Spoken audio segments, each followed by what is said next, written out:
Kamusta mga dear listeners? Andiyan na pala kayo? Kamusta na sa mga lugar niyo? Maulan pa rin ba? Mag-iingat kayo dahil uso na ang ulan at bagyo ngayon. Handa po tayo. Mahalaga na maging alerto dahil papigla-bigla ang panahon. Okay, ito ang kwento natin ngayong araw. Ang kwento natin ngayon ay medyo mabigat. Alam ko nga sa palabas lang natin madalas makikita ang mga runaway bride. Yun pala, meron tayo aktual na story na ipinadala sa atin tungkol dito. Sa tingin nyo, ano kaya ang naging dahilan para takbuhan ng bride? Ang kanyang groom? Papaisip ka rin ba, no? Isipin nyo na lang ang inyong boyfriend, fiancé, or kung asawa man, kung lalaki ka. Isipin mo ang babaeng pinakamamahal mo. Handa na ang lahat, kampana na lang ang kulang. Pero bakit? Bakit kailangan mo siyang takasan? Matigil lang ang kasal. Kung may sagot ka na sa ating kwento ngayong araw, pag nyo lang yan sa ating comment section down below at babasahin natin ang inyong mga komento. Halika na, simulan na natin ang ating kwento. Kanina pa talaga ako hindi makatulog. Ang lamig nga dito sa probinsya pero ang dami namang lamok.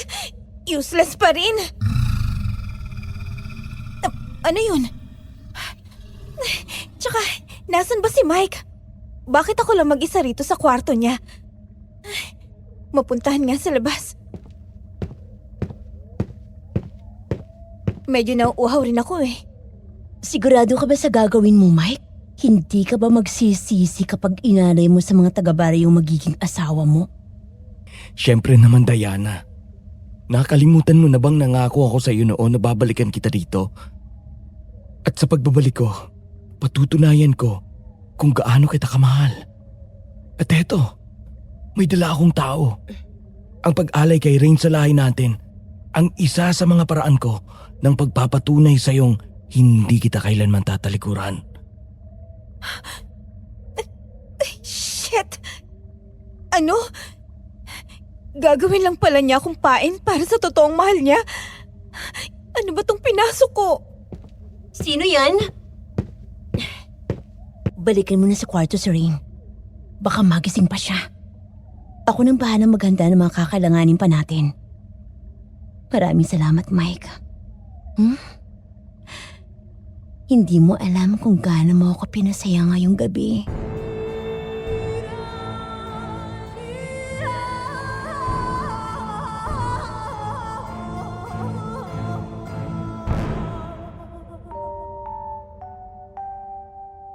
Minsan, hindi sapat ang pagmamahal lang.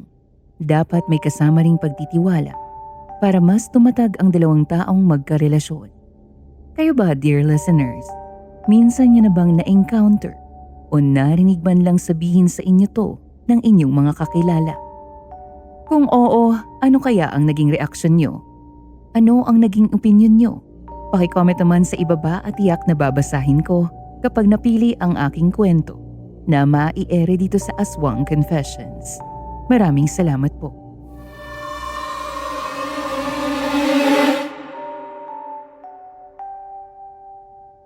Dear Miss Ligaya, kamusta ka? Kung ako ang tatanungin mo, maayos naman. Pero may mga gabi pa rin na hindi ko maiwasang hindi maisip ang mga nangyari noon. Lalo na kung aksidente lang na natulala ako. Naku, kung alam mo lang, sobrang kitid na ng utak ko sa dami ng aking iniisip. Bago nga pala ang lahat, gusto ko lang magpakilala sa inyo. Tawagin niyo na lang akong Rain. Oo, as in yung ulan. Ganon. Ang sabi sa akin ng nanay ko noon, kaya raw yun ang ipinangalan sa akin, ay dahil ang lakas ng ulan nung panahong ipinanganak niya ako. Inakala pa nga nilang babagyo. Buti na lang ay hindi ito natuloy. Ang kwentong ibabahagi ko sa inyo ngayon ay maiahalin tulad ko sa ulan. Akala ko kasi dati wala ng pag-asang makita ko ang rainbow sa end ng rain. Yun pala, posible pa rin.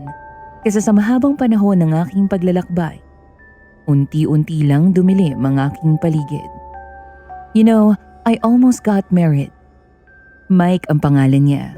Nasa kanya na ang lahat, kung sa kanta pa nga ni Daniel Padilla.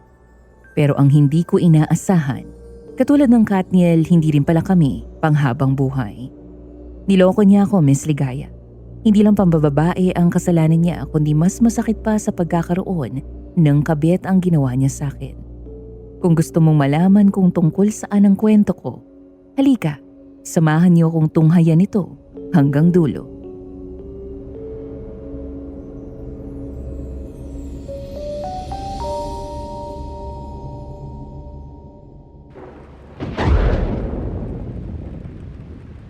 Kailan kaya titila tong ulan ano? Ilang araw na kasi mula nung sunod-sunod na may balita tungkol dito. Nalulungkot ako sa estado ng mga taong walang nasisilungan sa ganitong panahon. Grabe naman ang empathy mo, Han. Parang nung nakaraan lang, hinihiling mo pang sana umulan dahil sobrang init ah. Tapos ngayon, gusto mo nang tumila? Ay, napagtanto ko lang. Napakadali kong sabihin yun dahil masarap ang tulog ko kapag malamig.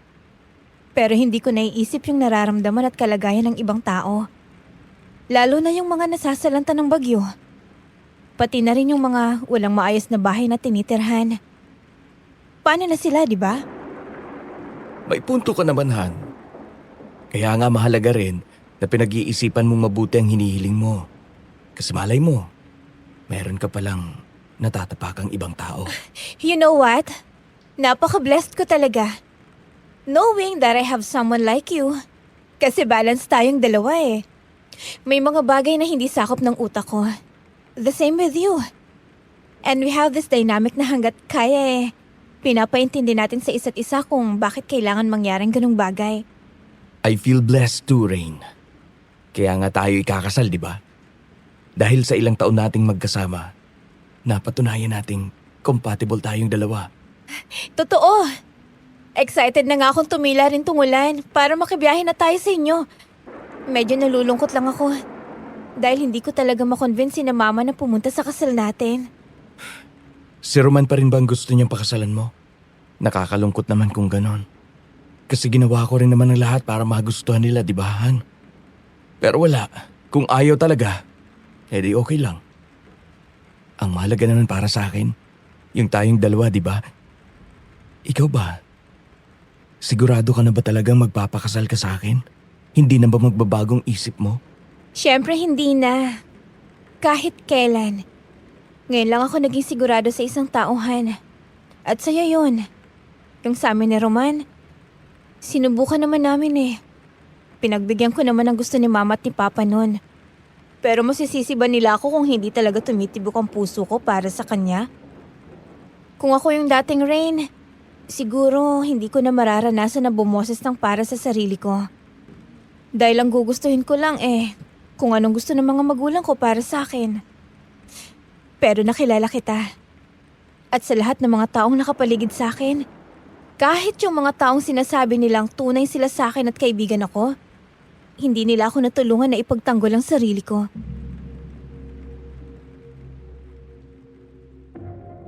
Nagkatinginan kaming dalawa sa mga mata, Miss Ligaya. And swear, parang kakaiba yung spark na nararamdaman ko lalo na nung hinalikan niya ako. Hindi ko naman gustong suwayin ang mga magulang ko, Miss Ligaya. Pero kasi kahit kailan, hindi ko naramdaman sa kanila na totoong concern ang ipinapakita nila sa akin. Lahat ay para lang sa ikabubuti nila. Para ma-impress si ganito, para mag-invest sa negosyo namin si ganyan. Alam mo yun, gamit na gamit ka. Tapos sa ilang taon kong sumusunod sa kanila, isang beses lang naman akong sumuway. At para naman sa sarili kong kaligayahan, pero ano, wala.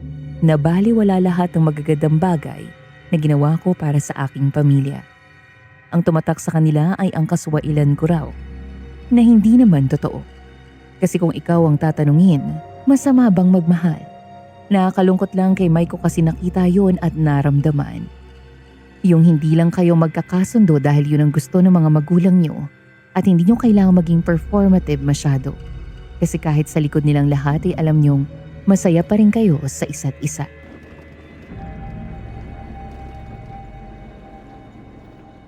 Mga ilang oras ba bago tayo makarating dun sa baryo nyo?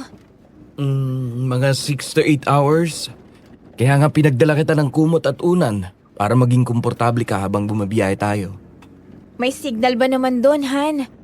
Alam mo naman, kahit na nagtatampo ako sa mga magulang ko, gusto ko pa rin maging updated sila sa magaganap nating kasal. Oh yes. Meron naman, Han. Huling balita ko rin kasi sa mga kapatid ko marami ng establishmento doon. At may mga cell site na rin. Kaya sigurado akong hindi ka mababagot doon. Ayun! Thanks, Han! You're welcome. Oh, may tumatawag ba sa'yo? Nagre-ring ang phone mo. Si Roman. Ano naman kailangan niya? Hindi ko alam. Wala naman na kami komunikasyon mula nung kinall off ko ang engagement namin. Sagutin mo. Baka mahalagang sasabihin niya. Sigurado ka? Wala naman siguro to. Or baka namali lang siya nang napindot na tatawagan. There's no harm in trying naman, Han. Sige na. Hindi ako makikinig sa inyo. Okay. Hello? Roman? Kamusta? Rain, thank God, sinagot mo. Akala ko hindi na kita makakausap eh. Nasa condo ka ba ngayon? Wala eh. Bakit? May problema ka ba? Something I could help you with? Makinig ka sa akin, Rain. May kasama ka ba ngayon? Tipong mapagkakatiwalaan mo? Kasi itong sasabihin ko sa'yo ay makakatulong sa'yo para hindi ka matali sa isang bagay na hindi ka naman dapat involved in the first place. Ha? Anong ibig mong sabihin? Rain, yung boyfriend mo ngayon na si Mike, kahit anong mangyari, huwag na huwag kang sasama sa kanya. Maniwala ka sa akin. Hindi ka magiging ligtas kasama siya. Roman, huwag kang gumawa ng kwento. No, hindi ako gumagawa ng kwento. At mas lalong hindi ko sinasabi to para sirain siya sa'yo, Rain. May nagbigay sa akin ng impormasyon tungkol sa kanya. Hello? Roman? Still there? Hello? Bakit mukhang inis na inis ka dyan? Tingnan mo yung pisngi mo, namumulahan. Nagtatalo ba kayo ni Roman? Wala yun. Yung moko kasi. Hindi mo alam kung ano bang intensyon niya. May sinasabi pa siya. Pero hindi na niya naituloy dahil nawala ng signal bigla. Bakit? Ano ba yung sinabi niya sa'yo? At mukhang pikon ka. Nantitrip lang yun. Hayaan mo na nga siya. Pero teka, paano pala tayo, Han? Mukhang mas lalo lang lumalakas tong ulan at walang balak na tumila. Yeah, mukha nga. Huwag kang mag-alala. May alam akong motel na pwede nating paglipasan ng gabi.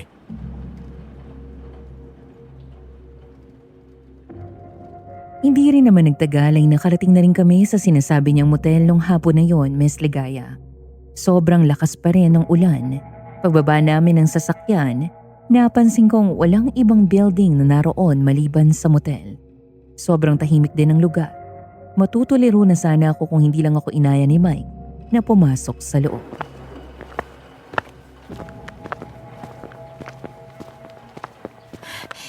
Hindi ba masyadong creepy tong lugar, Han? Parang walang ibang tao maliban sa atin. Sakto lang. Bakit? Kinakabahan ka ba? Pakiramdam mo ba? May biglang manggugulat sa ating dalawa rito. Ano ka ba? Hindi naman sa ganun. Curious lang ako. Wala pala kasi talagang pinagkaibang lugar na to sa mga napapanood ko sa mga palabas. Kung natatakot ka, hindi naman kailangan eh. Dahil nandito ako sa tabi mo. Akong bahala sa'yo. Puprotektahan kita sa abot ng makakaya ko, Han. Asus! Talagang kumindat ka pa, ha? At saka, kahit wala na mga assurance, alam kong gagawin mong lahat. Hindi lang ako mapahamak. I love you. I love you so much. Halika, tulog na muna tayo. Gigisingin na lang kita mamaya kapag tumila ng ulan at pwede na tayong bumiyahe ulit.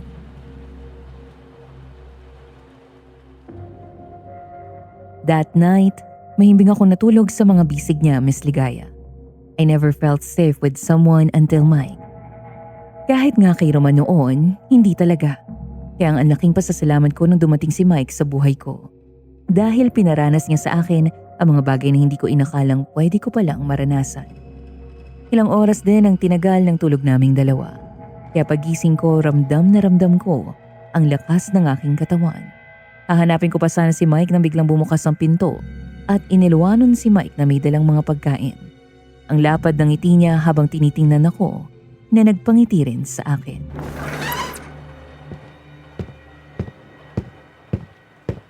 Good evening, Han. Kanina ka pa ba gising? Hindi naman, Han. Halos kagigising ko lang din. Ano yung mga dala mo? Dinner natin. Para hindi tayo magutom sa biyahe. May mga dala rin akong chips dito. Para may dudukot-dukutin ka kapag nagugutom ka. Wow! Ang asikaso naman ng future husband ko. Thank you, Han. Anything for you. Han, matanong ko lang. Anong reaksyon ng pamilya mo nung nalaman nilang magkakaasawa ka na? Masaya. Akala kasi ng mga yun wala na akong pag-asa. Mula nung mabigo ako sa unang pag-ibig, hindi na ako umulit. May mga nakikilala ako.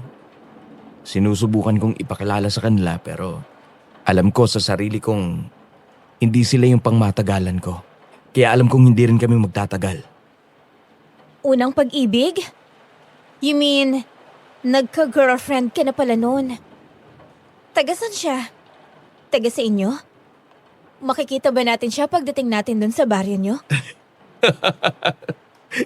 Kalma ka lang, Han. Ang dami mo naman agad tanong. Ikaw ha?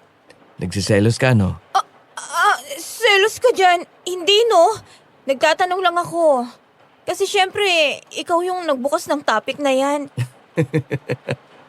Okay, Han. Yan ang sabi mo Pero para masagot yung nasa utak mo, yes.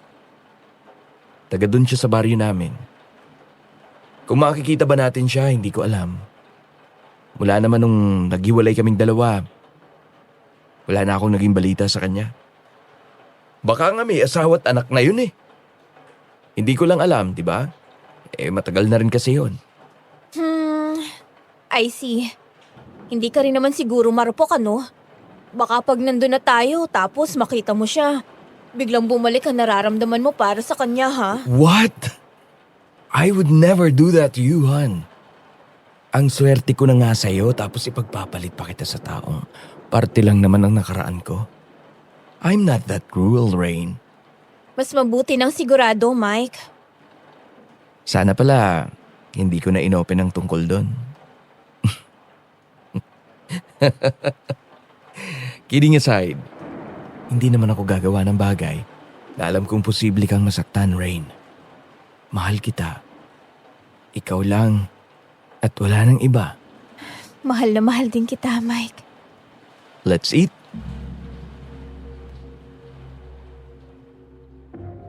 Matapos naming kumain ay muli kaming bumiyahe. Hindi naman naging boring ang aming biyahe dahil bukod sa background music, ay sinasabayan pa namin yun ni Mike ng pagkanta.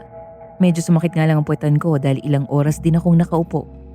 Pero nang sabihin sa akin ni Mike na malapit na kami, bigla naman akong ginanahan. Sabi ko sa wakas ay makakapagpahinga na rin ako. Kaso parang biglang napawi yun nang umundag-undag ang kotseng sinasakyan namin dahil bako-bako ang kalsada. Kinabahan ako dahil meron pa kaming nakasalubong na bus na hindi mo alam kung lasing ba ang driver o talagang dulot lang ito ng daan.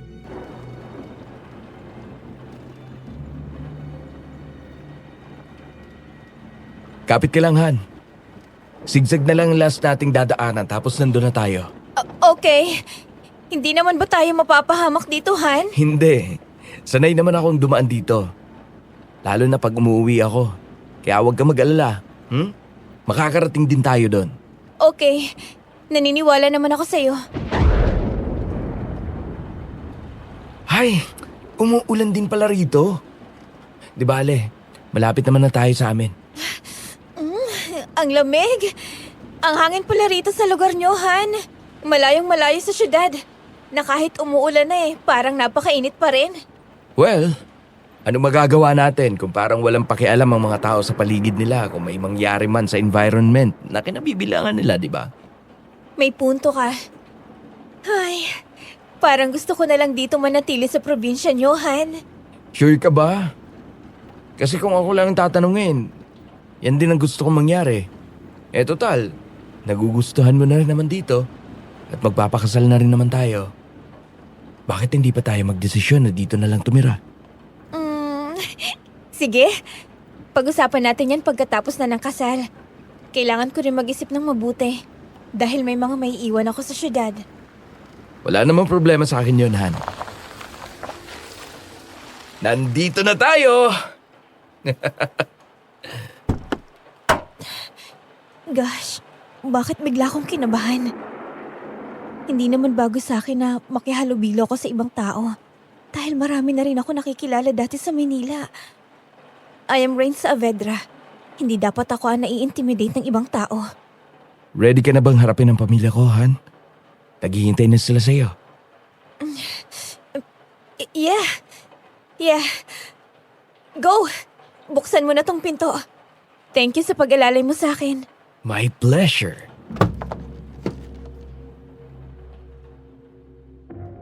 Humugot ako ng malalim na hininga bago tuluyang hinarap ang pamilya ni Mike, Miss Ligaya. Bigla ako naniga sa kinatatayuan ko. My first impression, sila yung tipo ng pamilya na sa probinsya ay kilala bilang mataas at respetado. From their get-up and expressions sa mga mukha nila, para kang kinikilatis. Unang lumapit sa akin ng isang babae na halos kasing edad lang ng nakakatanda kong kapatid. Mukhang ito ang ate ni Mike. Pag-abot niya ng kanyang kamay, tinitigan ko muna. I swear, Miss Ligaya, hindi ganito ang ni-imagine kong postura ko ngayong mamimit ko sila. Malayong malayo. Sobrang layo. Nakaramdam tuloy ako ng pagkahiya.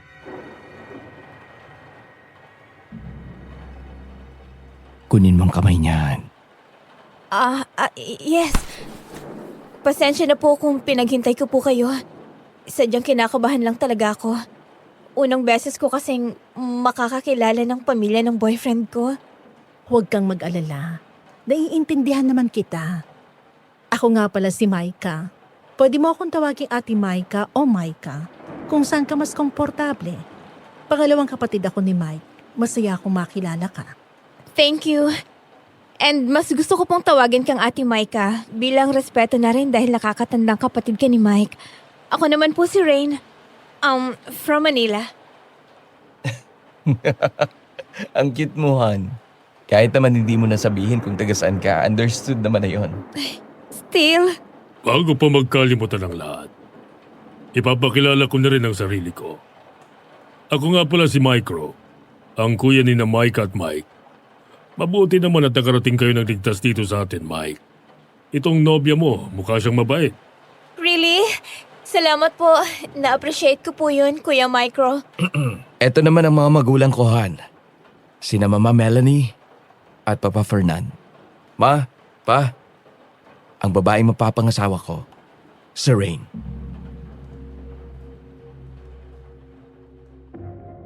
Napuno ng katahimikan ng paligid. Hindi ko alam kung ilang minuto yon.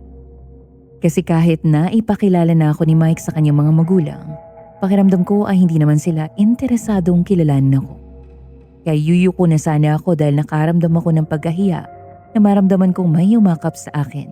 Hindi na ako nakakilos lalo na mama pala yun ni Mike.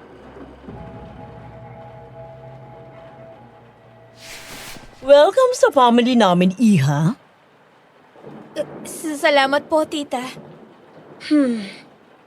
Dinala ka rito ni Mike para pakasalan ka niya. Kaya wag ng tita ang itawag mo sa akin. Pwede mo akong tawaging Mama. Sige po, Mama. Micro? Micah? Tawagin niyo na mga kasambahay natin sa loob para matulungan na itong sina Mike na mag-ayos ng mga gamit nila. Bilis na! Masusunod po, Mama. Rain, ako naman ang Papa Fernan mo. Pasensya ka na kung hindi ako nakalapit agad sa inyo. Hindi ko lang talaga maproseso sa utak ko na magpapakasal na ang isa sa mga anak ko. At talagang ang bunso ko pa. Pero masaya akong nakilala ka, Iha. Sana magtagal ka rito sa pamilya namin. Eto namang si Papa. Kumang asar. Mukhang balak niyo pa akong siraan kay Rain, ha? Mas mabuti nang malaman niya agad ang lahat ng tungkol sa'yo sa lalong madaling panahon. Dahil ang pag-aasawa ay maituturing na isang banal at sagradong sakramento. Sigurado ka na ba sa anak ko, Iha? Hindi na ba magbabago ang isip mo? Yes po, Papa. Sa buong buhay ko, si Mike lang ang masasabi kong naging magandang desisyon ko. Eh di maganda. Para sa huli, Kung dumating man sa puntong mahirap ng buhay niyong dalawa, tandaan niyo na pinili niyo ang sitwasyon kung nasan kayo ngayon. Tama ang mama niyo. Halika, pumasok na tayong lahat sa loob para makapagpahinga na rin kayo.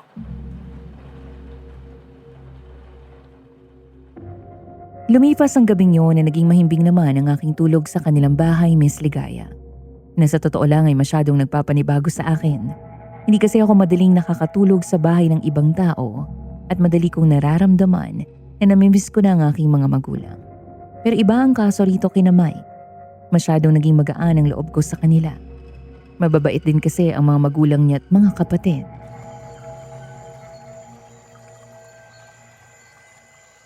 Magandang umaga, Ate Maika. Tulungan na kita dyan sa ginagawa mo. Nako, hindi na, Rain. Ang mabuti pa ihanda mo na lang ang mga plato sa lamesa para pag natapos itong niluluto namin ni Aling Iska ay makakain na tayo. Sige po. Salamat, Rain, ha? Akala ko talaga hindi kita makakasundo. Sa lahat kasi ng mga dinala rito ni Mike sa bahay, parang ikaw lang yung mukhang anak mayaman na walang kaarte-arte sa katawan. Actually po, nahihiya nga po akong gumalaw kapag nandyan kayo sa paligid, Ate Maika. Natatakot lang po ako na baka bigla akong magkamali. Seryoso ka? Hindi halata sa iyo, ah. Mukha ka kasing calm and composed palagi. Siguro na-master ko na rin po yung art ng pagiging stoic. Iniisip niyo po na sobrang kalmado ko. Pero sa loob-loob po, nag-hyperventilate na ako. Talaga?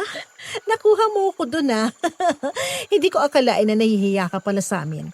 Pero alam mo, hindi mo naman kailangang maramdaman yan. Mababait naman kami. Ang ibig kong sabihin, ako lang pala. Luto na pala ang mga pagkain. Sabaw pala ang ulam na. Sus, Fernan! Talagang may favoritism ka, no? Pagluto ng anak mo, kala mo lagi kang gutom. Tapos pag ako, deadma lang. Ang Gen Z naman ho nang dating niyo sa deadma lang, Mama. Nako, masanay ka na sa dalawang yan, Rain. Kahit malapit na mag-senior citizen, kala mo mga bata pa. Alam nga namang hayaan kung tumanda ako, Maika. Baka mapangitan pa sa akin ang ama mo niyan. Sa tagal ng pagsasama natin, mahal, talagang naiisip mo pang mapapangitan ako sa'yo, ha? Sana kami rin po ng anak niyo. Tumagal din ng ganyang katagal tulad sa inyo. Bakit naman hindi yan? Yun naman ang rason kung bakit tayo magsasama ng dalawa. Pero para sa akin, para maging ganyan katagal tayo tulad sa mga magulang ko, marami tayong pagdadaanan. Hindi mabilang na beses na pagpapatawad sa isa't isa, pagtitiis sa ugali, kahit minsan hindi na maganda, pagsasabi ng totoo sa isa't isa. Higit sa lahat, pagiging tapat. Yes. At alam kong alam mo na kahit kailan, hindi ko nagawang magsinungaling sa'yo, right? Yun nga malaking bagay na ipinagpapasalamat ko eh. Dahil kahit kailan ay hindi mo ko niloko. Well, mabuti naman yan para sa inyong dalawa. Ganyan dapat. Pero sa ngayon, kumain na muna tayo at lalamig na ang pagkain. Right! Halina po kayo. Upo na.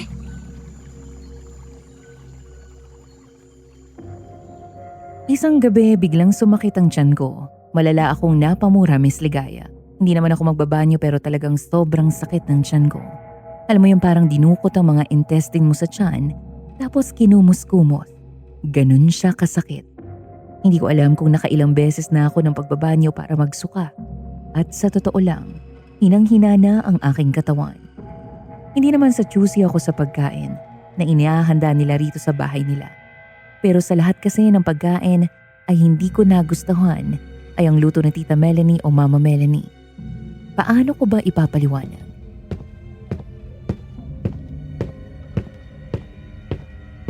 Han? Anong nangyari sa'yo? Kamusta ang pakiramdam mo? Ayos lang ako, Han. Masakit lang ang tiyan ko.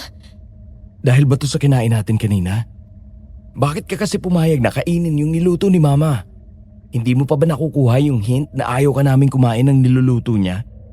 Dahil hindi maganda sa pakiramdam ang lasa. Ano ka ba, Han? Huwag mo namang ganyanin si Tita.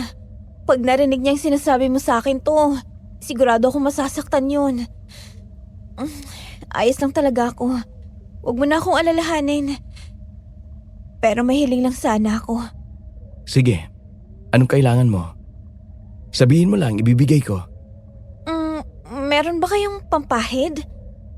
Yung kasambahay kasi namin sa Manila, si Aling Anita, kapag masakit ang tiyan ko, pinapahiran niya ang tiyan ko ng parang langis. Inilalagay niya sa tiyan ko tapos dadapa lang ako sa kama. Tapos okay na. Wala kami ganyan dito, Han eh. Pero meron akong kilala na makakatulong sa'yo para mawala ang sakit ng tiyan mo. Talaga?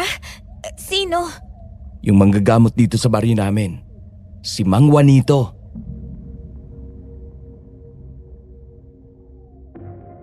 Kinabukasan, pumunta nga kami sa sinasabing manggagamot na si Mang Juanito.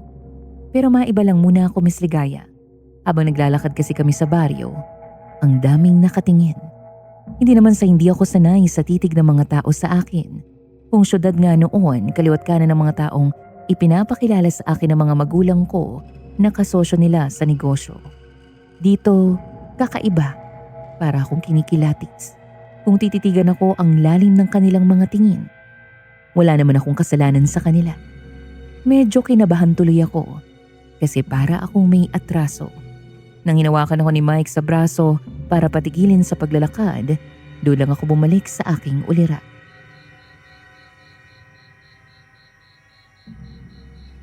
Okay ka lang ba, Han?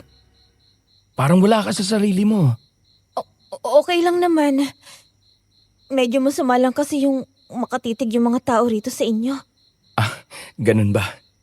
Ganyan lang talaga sila. Naninibago lang dahil nakakita ng gaya mo na maganda. Ikaw talaga, nabobola ka pa eh. Ay.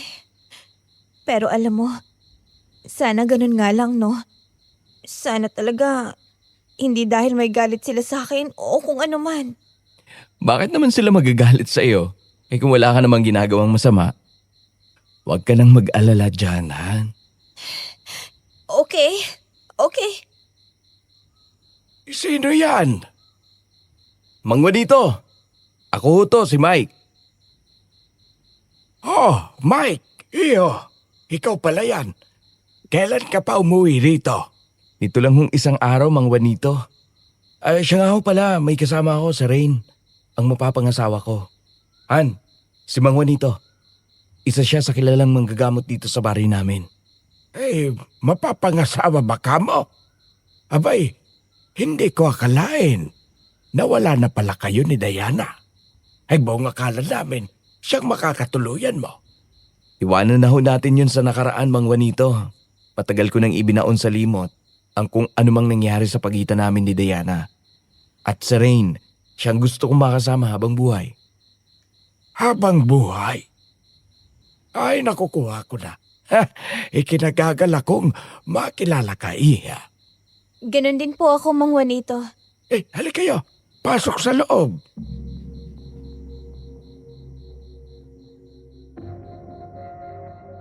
Sinunod nga namin ang sinabi ng matanda. Noong mga oras na yun, hindi na natanggal sa utak ko ang pangalang Diana, Miss Ligaya. Iniisip ko rin na baka yun ang dahilan kung bakit kakaiba ang tingin sa akin ng mga taga-baryo. Baka dahil iba ang kasama ni Mike at hindi si Diana. At kung yun nga ang dahilan ay aba, hindi ko nakasalanan kung naghiwalay sila noon. Huwag sana sumama ang loob nila sa akin. Pero may parte rin sa akin na nalulungkot. Kasi kailanman hindi ako nasanay na parang kailangan kong ipilit ang aking sarili sa isang lugar o grupo ng mga tao. Dito ko lang naramdaman na parang kailangan kong matanggap talaga nila.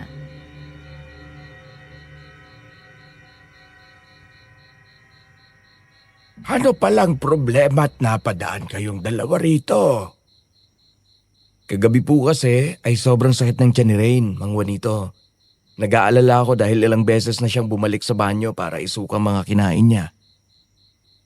May kakaiba ka pa bang nararamdaman maliban sa mga nabanggit ni Mike, Iha? Wala naman ho, Mang Juanito. Gusto ko lang po sanang mahaplasan ang tiyan ko.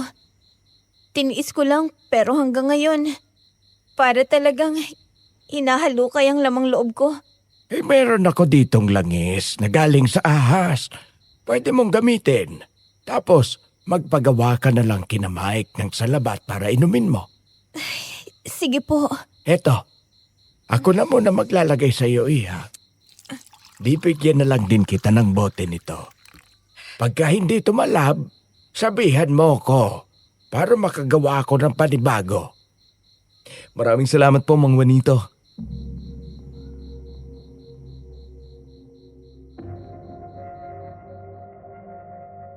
Agad din naman kaming umalis sa kubo ni Mang Juanito, Miss Ligaya. Habang sinusulat ko pala ito, may biglang sumagi sa aking isip. Yung bahay kasi ni Mang Juanito ay may kakaibang enerhiya akong nararamdaman. Hindi naman sa pagmamayabang pero parang naging gift na rin para sa akin ang pagkakaroon ng matalas na pakiramdam. Noong mga panahon kasing yon, Miss Ligaya, tulad sa ibang mga taong nakakasalubong ko sa baryo nila Mike noon, ay may kakaiba ring titig sa akin, si Mang Juanito. Pero kabaliktaran yon sa pakiramdam ko ay kahulugan ng titig ng ibang tao. Yung kay Mang Juanito, pakiramdam ko binabantayan niya ako. May pinaghalong kaba at pag-aalala ang ibinibigay niya sa akin noon. Pero hindi ko na nagawang tanungin pa si Mike. Pag-uwi kasi namin, may natagpuan kaming iba.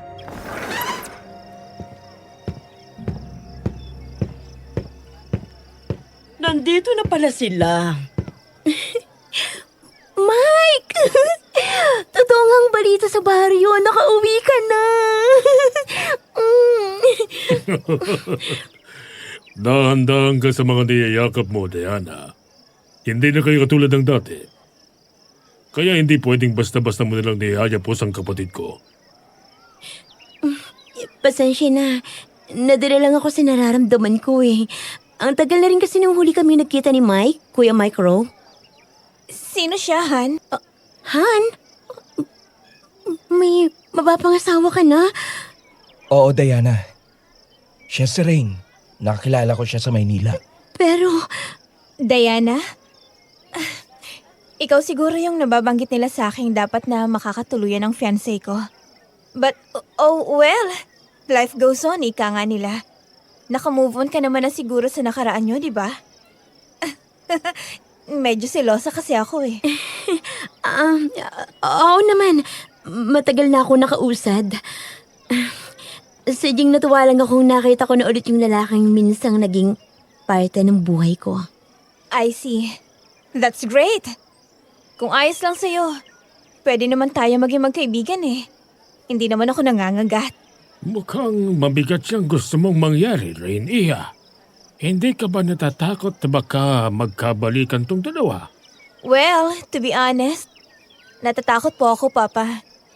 Pero kung sakali man, sa anak niyo pa rin naman manggagaling ang huling desisyon eh. Kung lolokohin niya ako, okay. At kung hindi naman, nako, maraming salamat. Basta ako, naging totoo ko sa kanya. Hindi ko magagawang lukuhin ka, Rain. Itaga mo yan sa bato.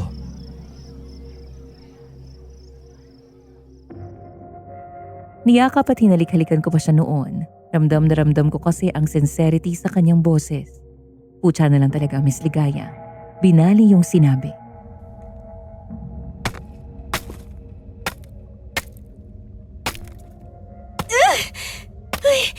Hindi na talaga ako makakatulog nito. Sino ba kasi yung itak ng itak niyan sa baba?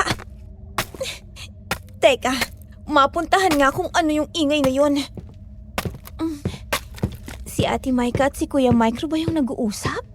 May nakapasok kaya pinagligpit ko muna. Kaso may problema tayo. Nakalayo raw yung kasama. Ano? Latsa talaga yung mga tauhan mo. Binabayaran ng tama, Kuya Micro, pero hindi man lang malilinis kumilos. Malapit na ang piyesta, Maika. Kailangan sa lalong madaling panahon. Matapos na natin ang dapat gawin. Medyo nahihirapan pa raw kasi si Mike sa gagawin niya. Hindi niya pa alam kung paano siya bubuelo. Bago yan ah. Si Mike, hindi niya magawang tapusin ang trabaho niya.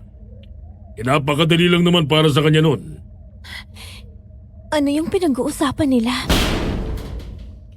Ewan, magulong utak niya. Hindi pwedeng ganun, Maika.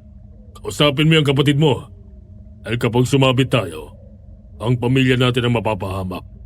Pagkatapos nito, pupuntahan ko muna yung nahuli nila. Sisiguraduhin kong hindi na sila makakalabas pa ng buhay.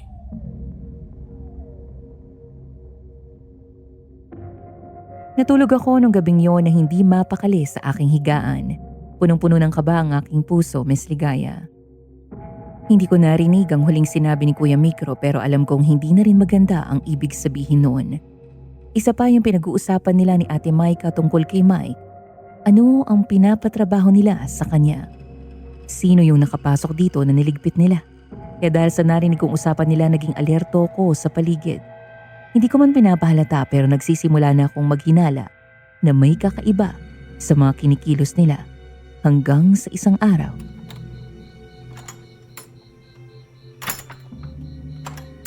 Ate Maika, saan po pupunta si Mike? Oy, Rain, ikaw pala. Buti naman at gising ka na. Kanina pa kasi kita hinihintay na bumangon eh. Si Mike, huwag mong alalahanin yon. Nag-aasikaso lang yun ng kasal nyo. Kasal namin? Bakit hindi niya ako hinintay? Mas okay sana kung kasama niya ako naghahanda. Naku, wala pa namang taste sa mga design yung kapatid mong yun. Baka kung anong mapili niya. Ano ka ba? Hindi mangyayari yun, no? Kasama naman niyang Kuya Micro. Pati na rin si Mama. Kaya malabong pabayaan siya ng mga yon dahil maarte rin ng Mama pagdating sa mga ganyang bagay. Kaya huwag mo na isipin yon. Halika, kumain na muna tayo sa loob. Pero hindi pa po namin napag-uusapan kung anong theme ng kasal. Naku, meron na. Nabanggit ni Mike yung Great Gatsby daw? The Great Gatsby? Para sa kasal? No way! Hala, ate! Ang solemn ng kasal. Bakit naman ang dark ng tema? Ay, sana ako na lang yung isinama niya. Hindi man lang niya ako hinintay. Uso na yun ngayon, Rain. Ano ka ba? Huwag ka masyadong nag-hysterical dyan. Alam mo na, Gothic. Marami naman ang gumagawa ng mga ganyang tema sa kasal. Pero ate, mahalaga kasi to para sa akin. At hindi Great Gatsby ang naiisip ko para sa isang dream wedding ko. Tapos, wala pa nga kaming wedding photoshoots. Kumain ka na muna para may laman yung sikmura mo. Opo. Pero Ate Maika, with all due respect, hindi po ako nagrereklamo Nalulungkot lang po ako. Kasi buong akala ko, magkasama namin gagawin to eh. Makakausap mo naman siya mamaya eh. Sa ngayon, mag-focus ka na munang lamnan yung tiyan mo. Pero teka ate, bakit ganito po yung ulam? Parang ang labnaw ng sabaw. At saka, parang may mga buhok-buhok pa yun. Ano ba, Rain? Kakain ka ba o hindi? Gusto mo bang itapon ko na lang tong pagkain, ha? Napaka-arte mo naman. Napakarami mong pinupuna. Hindi ka nalang magpasalamat at pinapakain ka namin dito. Talaga bumuboses ka pa? Respeto na lang sana para sa mga taong nag-effort na paghandaan ka. Kung ikaw ba paglulutuin ko, masarap pa magluto, ha? Hindi po. Oh, yun naman pala eh. So bakit ka pa nagreklamo? Kaya kung pwede lang, ilugar mo yung attitude mo, ha? Hindi lahat ng tao mag-a-adjust sa'yo, gets? Pasensya na po, Ate Leche, Maika. na-stress pa ako.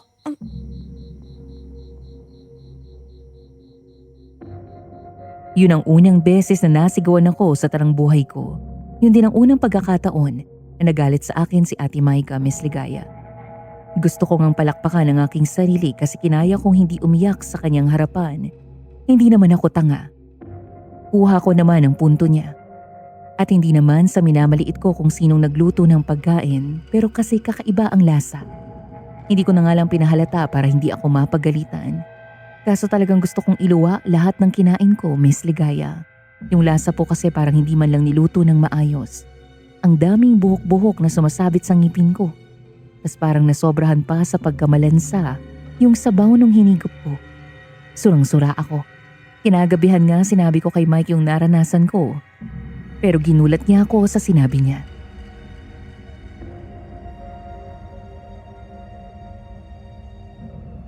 Gusto mo bang magkaanak na tayo? Ha? Anak? Sigurado ka ba dyan, Han? Hindi ba masyado pang maaga para Oo, hindi lang ang tinatanggap kong sagutan. At kung sinasabi mong masyado pang maaga, para sa akin, hindi naman magmamatter yung panahon. Ang kailangan ko lang malaman, kung may bala ka ring makasama ako habang buhay. Kasi kung ako lang ang tatanungin mo, matagal ko nang gustong makasama ka. Gusto ko rin namang magkaanak tayo. Pero parang hindi pa kasi ito ang tamang oras. I'm not yet ready. Bullshit! Kung hindi ka pa handa ngayon, edi kailan pa? Look, dyan at dyan din naman tayo mapupunta sa huli. Kaya bakit hindi pa ngayon? Sa'yo na lang galing na mararating din natin yan, Mike. Eh di sa tamang panahon kung papalarin. Basta hindi ngayon. Hindi ko pa nakikita ang sarili ko na maging isang ina. Palaging sinasabi ng karamihan ng mga nagiging magulang na blessing ang magkaanak, hindi ba? Ayoko namang maramdaman nila na kaya lang sila isinilang sa mundong ito dahil masyado tayong nagmadali. So sinasabi mong hindi blessing ang magkaanak ka sa akin? Bakit, Rain? Gusto mo bang si Roman na lang ang mapangasawa mo at maging ama ng magiging anak mo, ha? Ganun ba yon? What? Mike, saan mo naman nakuha yan? Ilang beses ko rin bang sasabihin sa'yong ayoko nga sa kanya? Hindi ka naman siguro ulyanan para kailangan ko pang ipaalala sa'yo ang mga bagay na yon, di ba? So please, itong ideya na hindi ko pa gusto magkaanak ay sa akin lang. Hindi pa ako handa. At hindi dahil sa ibang tao. Please, let's not talk about this anymore, Han. Mas tama sigurong pagpukusan natin ang nalalapit nating kasal, di ba? Di mo lang ang plano magkaanak sa akin? Tapos ganyan ang gusto mo? Magpakasal tayo? Ang laking kalokohan naman yata niyan, Rain. Dahil sa mga narinig ko sa'yo ngayon, nagdadalawang isip na tuloy ako kung magpapakasal pa ba ako sa'yo. Sandali! Saan ka pupunta? Gabi na, matulog na tayo! Bukas na tayo mag-usap. Kapag narinig ko na sa'yo ang gusto kong marinig. Shit! Talagang iniwan niya ako rito. Ay, bakit ba kasi napasok sa usapan ng anak-anak na yan eh? Ay, ang rason lang naman kung bakit ayoko pa magkaanak eh. Hindi pa sapat ang pagmamahal na pwede kong maibigay sa kanya. Lumaki akong puno ng trauma mula sa pamilya ko. Na hindi naman tunay na nagmahalan ng mga magulang ko at sadyang nagsama lang sila para sa mga negosyo ng mga magulang nila. Hindi pa sila tumigil doon. Aba, yun din ang gustong ipagawa sa akin. Kung kailan naman pakiramdam ko, sobrang smooth na ng takbo ng buhay ko. Ngayon pa magiging ganito.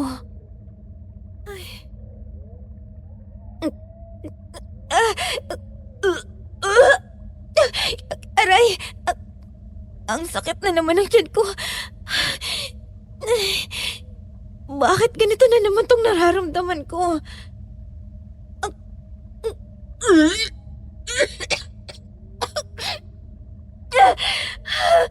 Aray! Nasusuka na naman ako!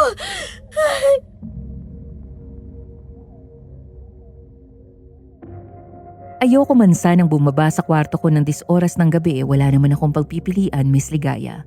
Kailangan ko uminom ng tubig noon at ilabas kung ano man tong nagpapairita ng bituka ko.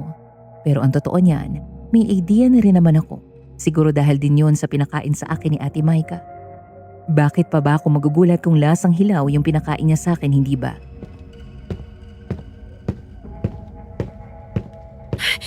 Tubig! Tubig! Oh, Rain. Bakit gising ka pa? Nasaan si Mike?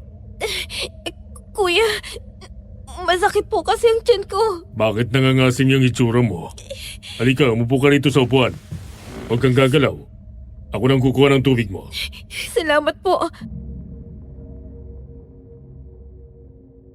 Hindi ko pa nakakalimutan yung narinig kong pinag-usapan nila Ate Maika noon. Pero hindi ko pa rin pwedeng tanggihan ang pagmamagandang loob niya. Ang hirap no, Miss Ligaya. Kung mapagbibigyan lang ako, mas gusto ko nang umuwi ngayon sa amin. Hindi ko kasi alam kung ano pa ba yung mga bagay na hindi ko alam. Natatakot ako na baka may matuklasan pa ako. Masama ang makinig sa usapan ng iba. Pero kung hindi ko sila narinig, hanggang kailan kaya ako magmumukhang tanga? Napabuntong hininga na lamang ako.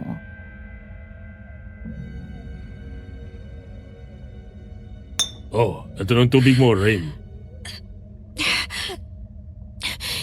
Salamat po. Medyo gumaan-gaan ang pakiramdam ko. Maglalagay na lang po ako ng langis sa tiyan ko na ibinigay sa akin ni Mang Juanito.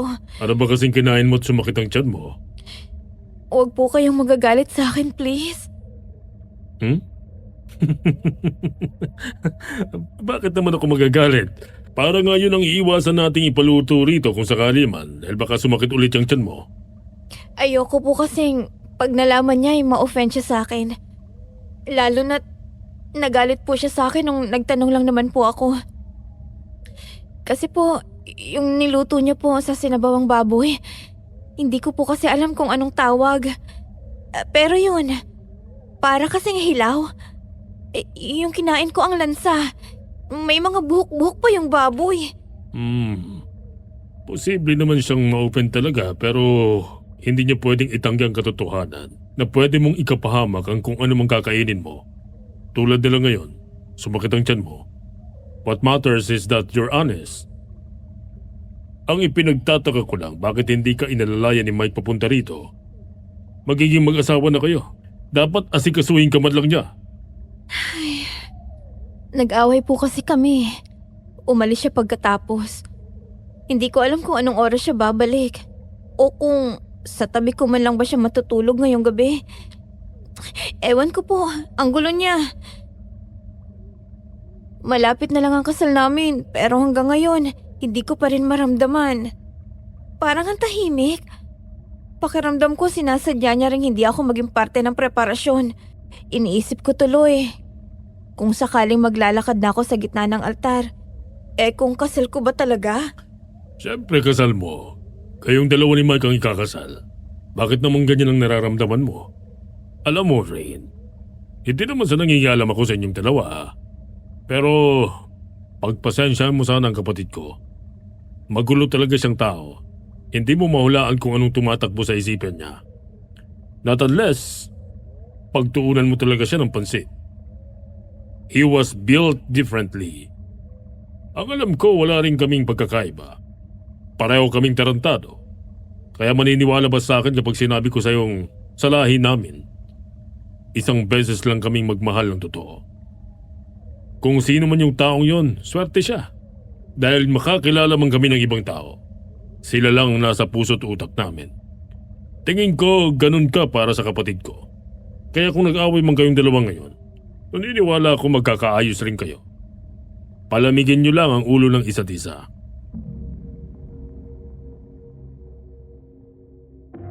That was the biggest lie I've ever heard in my whole life, Miss Ligaya. Alam mo kung bakit? Dahil hindi naman ako ang unang babaeng minahal ni Mike. Yung taong yun ay walang iba kundi si Diana, yung kababata niya. Kaya kung totoo man ang sinabi ni Kuya Mikro noon na isang tao lang ang mamahalin nila ng totoo sa kanilang buhay, then that girl is not me. Si Diana yun. Napatunayan ko yun lalo na ng mga sumunod na araw ay hindi na ako halos pansinin ni Mike. Para akong hangin sa kanya. Naghahanda kami para sa kasal pero hindi ko maramdaman na may patutunguhan pa ang kasal na gusto niya. Hanggang isang gabi, nagpalamig ako sa plaza ng baryo. Sobra na kasi ang cold treatment sa akin ni Mike at hindi ko na kaya. Inatake ako noon ng isang halimaw. Hindi ko alam kung saan ang galing o kung bakit bigla na lang siyang napunta sa lugar na tinatambayan ko. Pero takot na takot ako, Miss Ligaya. May napulot akong medyo malaking bato kaya binato ko siya gamit noon. At napahiyaw lang siya sa sakit. Kaya kinuha ko na ang pagkakataon na yon para makalayo sa kanya. Hanggang sa nakita ko si Mike, kasama niya si Diana. Mukhang galing sila sa bahay. Nadapa ako sa harapan nila, pero si Mike tinitigan niya lang ako gamit ang malalamig na mga mata niya. Nang sabihin ko ang tungkol sa sumugod sa akin, lumipad na palayo yung hayop na hati ang katawan. Lagi sa Brihildang yon. Anong ginagawa mo dyan? Tumayo ka rin. Baka sabihin ng ibang tao kinakawawa kita. Hindi mo man lang ba ako tutulungan? I'm your fiancé. Sinugod ako ng halimaw. Aswang o ewan. Hindi ko alam kung anong tawag sa ganun. Tapos sasabihin mo lang akong tumayo ka dyan? Ano bang nangyayari sa'yo, Mike? Saan? Wala akong nakikitang halimaw, Rain. Please, stop being hysterical. Nakakahiya sa makakarinig. Umuwi ka na. Mukhang hindi ang galo sa tuhod ko ang masakit ah. Mukhang ito pang naririnig ko mula sa'yo. You're unbelievable, Mike! Hindi ko alam na hindi pala mabuting desisyon na pumunta tayo rito sa inyo. Kasi nagbago ka na. At siya! Sino ba talaga siya sa buhay mo? Sana sinabi mo na lang sa akin agad na hindi mo pala ako kayang panindigan. Hindi yung umasa pa ako sa mga salita mo. Gusto ko lang namang magkaanak tayo. Pero hindi mo magawang ibigay sa akin yon. At sa ginagawa mo ngayon, sa tingin mo magbabago ang isip ko? Marami na sana ako napagtanto eh. Isa na sana doon na baka pwede. Baka kung nandyan na, magbago ang utak ko. Baka talagang kaya ko magkaanak sa'yo kahit hindi pa ako handa. Kaso sa ugaling ipinapakita mo sa akin ngayon, mas binigyan ako ng Panginoon ng dahilan para humindi sa gusto mo. Ano? Gusto mo kayo na lang magpakasal? Rain, huwag mo naman sanang masamain yung pagkakaibigan namin ni Mike. Ang swerte mo nga dahil ikaw ang hihintay niya sa dulo ng altar. Ganyan ka pa makitungo sa kanya. Hindi mo man lang na-appreciate yung hirap at pagod niya sa pag-aasikaso ng magiging kasal niyo. Huwag mo nga akong patawanin, Diana. Hindi ko naman sinabi sa kanyang suluhin niya lahat ng pag-aasikaso eh. Yan ang napapala niya dahil masyado niya akong pinangungunahan sa nararamdaman ko. Hindi ko nga maramdamang para sa amin tong ginagawa niya eh. Lalo na ngayong magkasama kayo. Mukhang ginawang excuse mo ang pagkakaroon ng anak tsaka magalit sa akin para makasama ka. Ang dumi ng isip mo. Then so be it! Para malaman niyang ex-lover mo na hindi ako basta-basta. At aware siya doon. Aware siya kung kaninong buhay ang pinasok niya. Kaya ikaw, Diana, kung gusto mo, sa'yo na lang siya. Tanga ako, pero hindi naman ako desperada. Rain, kumalma ka nga muna. Masyado mong inilulubog ang utak mo sa mga thoughts na wala namang katotohanan. Seryoso ako kapag sinabi kong gusto ko na makipaghiwalay sa'yo, Mike. Ayoko kasi sa lahat yung tinitake advantage mo ko.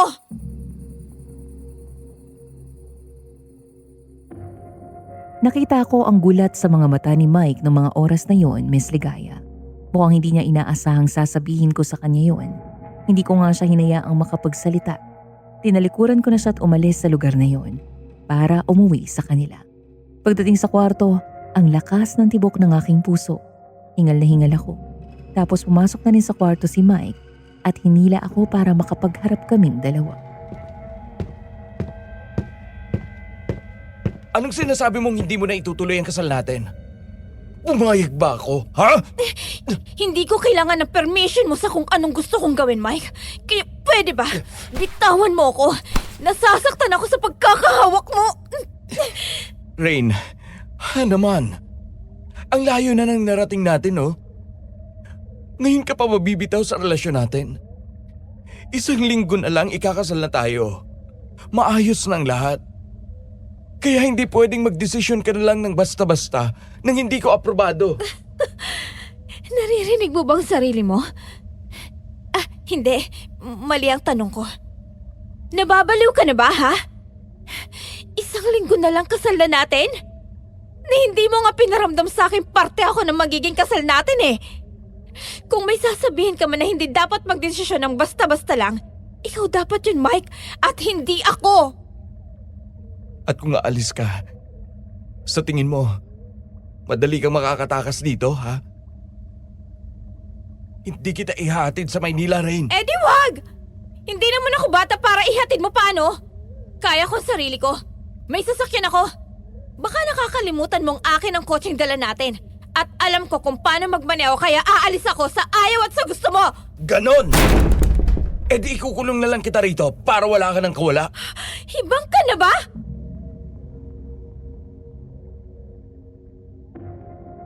I was scared.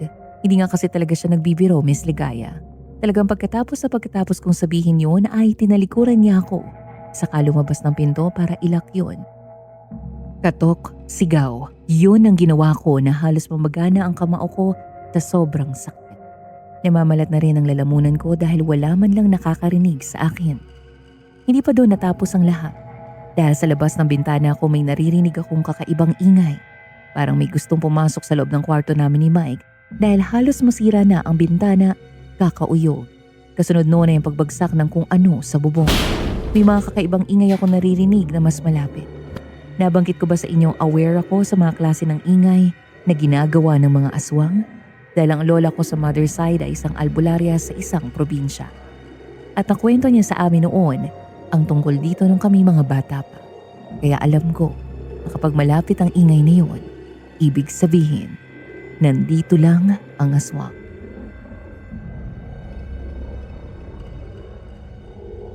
Bullshit talaga si Mike. Kung pinakawalan na lang niya ako, sana hindi ko na kailangang pakinggan ng mga ingay na to. Oh God, please help me. Gusto ko lang namang umuwi na sa amin eh. Aray, angap din na naman ang tiyan ko. Teka, ano tong tumutulo sa binti ko? Shit! Dugo ba to? Mike! Nandilim ang aking paningin.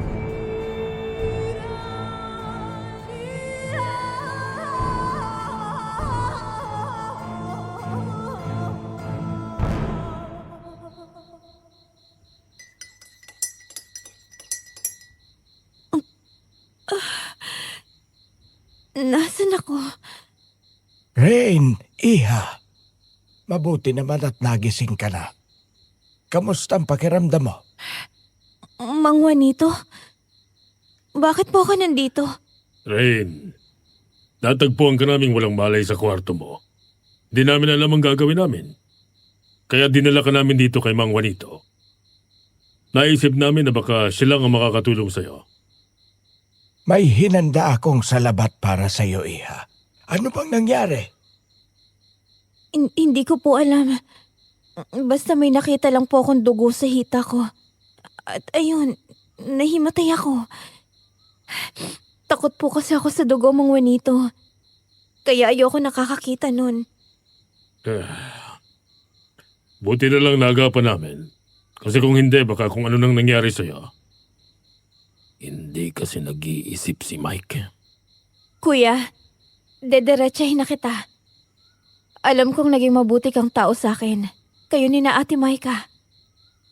Pero gusto ko na pong umuwi sa Maynila. Hindi ko na po gusto ang paraan ng pakikitungo sa akin ni Mike. Ang sama na ng ugali niya. Kagabi, kinulong niya ako sa kwarto. At may naririnig pa akong ungol ng mga aswang. Aswang baka mo, iha? Ay mukhang nagkakamali ka. Walang ganito rito. Kung wala po, then that's good. Pero gusto ko pa rin pong umalis na.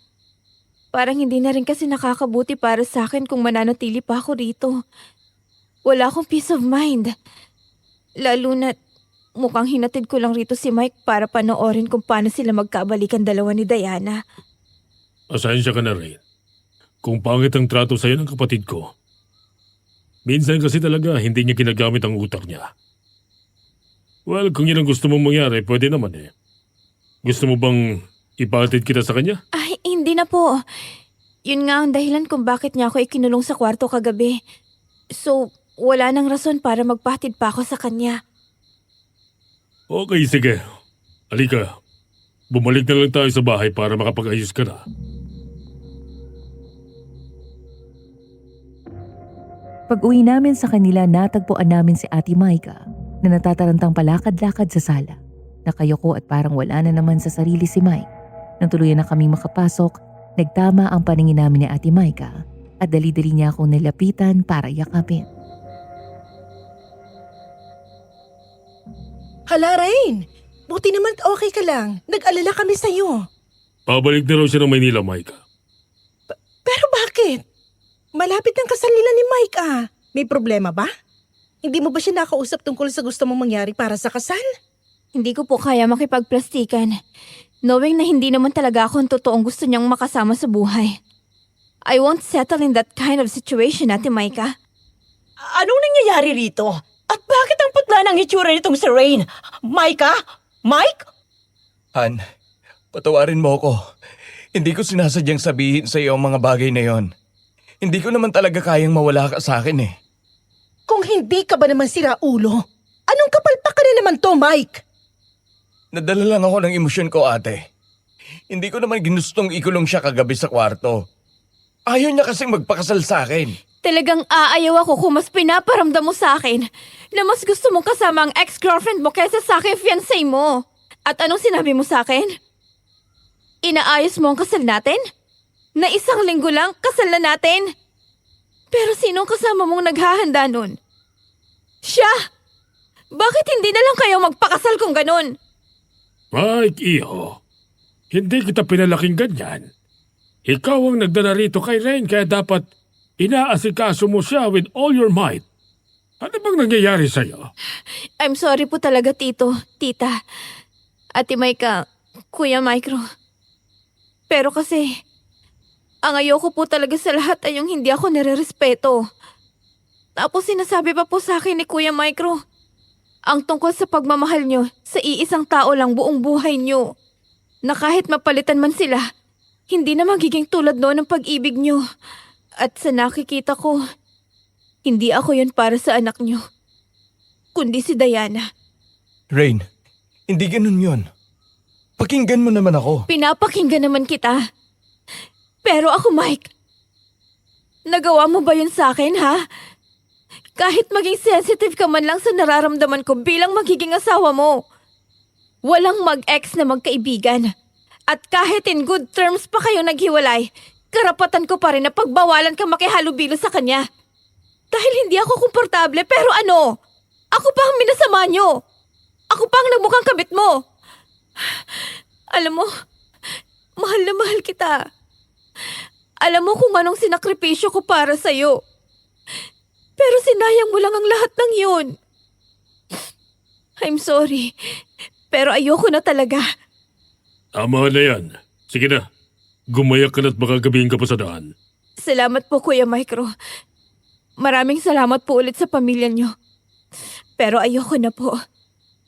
Hindi ko na talaga kayang magpakasal pa kay Mike.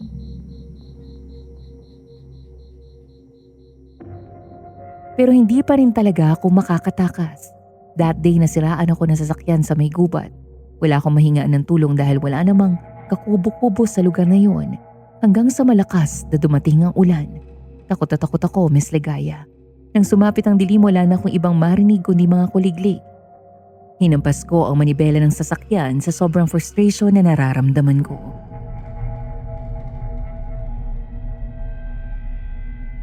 Diyos ko naman, bakit kailangan pang mangyari sa akin to? Gusto ko lang naman makauwi sa amin. Ano yun? Saan nanggagaling ang tunog na yun? Diyos ko, ano yung nagpapalit ng anyo sa harapan ko? God, no! Hindi pa ako pwedeng mamatay ngayon! Huwag ngayon, please! Yung mga pinto, nakalak ba? Wala man lang ako masipamalo rito. Bakit kasi dito pa ako natirikan ng sasakyan? Ay! Tulong! May tao ba riyan? Kahit sino! Tulungan niyo naman ako! Hindi! Hindi! Diyos ko! Mamamatay na ba ako rito?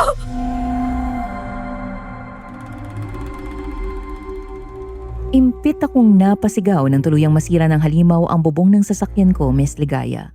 Nawalan ako ng pagpipilian kaya binuksan ko na ang pinto para makalabas. Pero nung handa na sana akong tumakbo, nakita ko may taong nakikipaglaban ngayon sa aswang. Nakita kong hinampas ng lalaki gamit ang 2x2 yung halimaw. Dahilan para tumilapon ito palayo sa kotse at gumulong sa maputik na lupa. Nalaki ang aking mga mata habang pinapanood ito kung paano niya ito nagawang lapitan para sipain. Muling umatungal ang aswang at nagpakita ng mabangis na pagsugod. Pero parang sanay na ang lalaki sa pakikipaglaban sa mga tulad nito. Mabilis siyang umiwas. Sa kabuong lakas na isinaksak ang talim sa dibdib ng nilalang. Isang nakakabinging sigaw ang pinakawala ng aswang. Napaatras ito habang namimilipit sa sakit. Pero hindi pa rin nagtatapos ang lalaki. Mabilis niyang hinablot ang buhok ng halimaw at walang pag-aalinlangang hinataw ang liig nito sa isang iglap. Humiwalay ang ulo ng aswang sa katawan nito. Umagsak ang bangkay sa lupa habang unti-unting nananahimik ang paligid. Gulat na gulat ako noon, Miss Ligaya. Hindi ko magawang maigalaw ang aking paa para makatakbo. Hindi ko malaman kung alin ang mas matindi. Ang takot na muntik na akong mapatay ng aswang o ang pagkabigla sa pagkakakilanlan ng lalaking nagligtas sa akin. Dahil nalumingon ito sa akin at tumama ang liwanag ng buwan sa kanyang muka. Doon ko lang nakilala ang pamilyar na mga mata at mati puno nitong anyo. Si Mike. Siya pala ang nagligtas sa akin.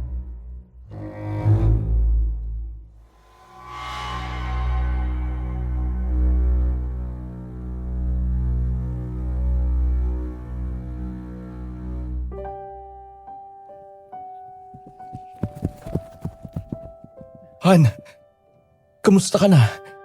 Ayos ka lang ba? May masakit ba sa'yo? Akala ko nasa Maynila ka na. Mabuti na lang at nakarating ako. Paano mo nalamang nandito ako? Hindi ko nalaman.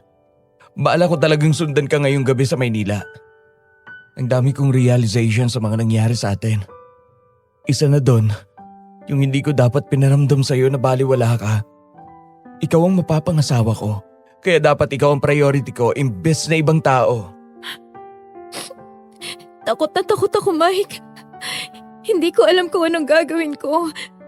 Ang daming tanong na pumapasok sa utak ko.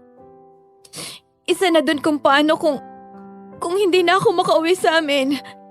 O dito na lang ba ako sa gubat na tumamamatay? Hindi ko alam kung kanino ako hihingi ng saklolo dahil maski isa, wala mo lang ako makitang bahay sa lugar na to. Tahan na. Nandito na ako. Hindi rin ako makakapayag na may mangyaring masama sa'yo. Pasensya ka na kung pinsama akong loob mo, Han. Sadyang tangat gago lang ako. Gusto mo bang ihatid na kita sa Maynila ngayon? Gusto ko muna sanang makapagpahinga agad. Baka hindi kayanin pa ng katawan ko ang biyahe. Mababaliw ako, Mike. O sige. Dadalhin na lang muna kita sa bahay namin. Tapos, bukas ng umaga, ihahatid na kita sa Maynila. Okay, salamat. Inalalayan niya ako maglakad papunta sa sasakyan niya hanggang sa makapagmaneho siya palayo sa lugar na yon, Miss Ligaya. Hanggang ngayon, punong-puno pa rin ang takot ang puso ko. Pakiramdam ko nga dadalhin ko ito hanggang sa aking mga panaginip. Pagbalik namin sa bahay nila, sumalubong sa amin ang problemadong pamilya niya. Hindi nila ako napansin, kaya si Mike ang nilapitan nila.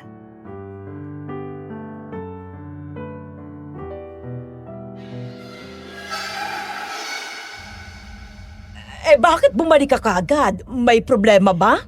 Sinusukuan mo na ba agad si Rain, Mike? Ano ka ba? Malapit na, oh. Rain, bumalik ka. Ano ka mo? Anong nangyari sa inyo ni Rain, Mike? Bakit ganito ang hitsura niya? Natagpuan ko ang sasakyan niya sa gubat, ma.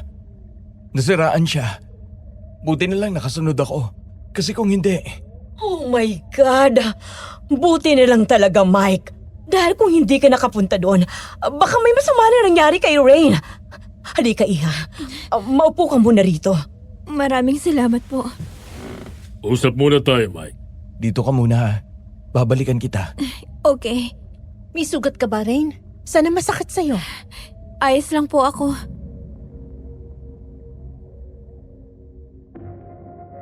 Ipinaghanda nila ako ng pagkain nung gabing yun. Mabuti na lang nung tinikman ko ito ay masarap siya, Miss Ligaya. Parang totoong pagkain. Sa bagay ang sabi nila si Commander Nieves daw ang gumawa nito. Yung matandang masungit na mayordoma nila. Minsan lang kami magkita noon dito sa loob ng bahay. Dahil madalas ay nasa kusina ito. Tapos umaakit din sa kwarto niya para magpahinga. Paano ko siya nakilala? Minsan ko na kasing nakita yun sa kusina. Tapos nasama pa ng tingin niya sa akin. Hindi naman niya ako kinausap kaya pinabayaan ko na lang. Pagkatapos kong kumain, pumasok na ako sa kwarto namin ni Mike. Hindi pa rin sila tapos mag-usap ng kapatid niya. Siguro'y pinangaralan siya. Si Kuya Mikro naman kasi ang nakakaalam ng hinanakit ko sa kapatid niya. Kaya bahala siya kung makikinig siya sa kapatid niya o hahayaan niya na lang akong sumama ang loob ko sa kanya habang buhay. Ang sabi ko pa sa sarili ko noon ay iidlip lang ako. Gusto ko kasing hintayin si Mike para sana makapag-usap kami. Kaso nakatulog na ako, hindi na kinaya ng aking antok. Hindi ko alam kung anong oras na ba nung bigla akong naalimpungatan. Ang dami kasing lamok, Miss Ligaya. Nakalimutan ko palang buksan ang electric fan at papak na tuloy ako. Kaso hindi yun ang napansin ko kundi ang katotohanang wala pa rin si Mike ng mga panahong iyon.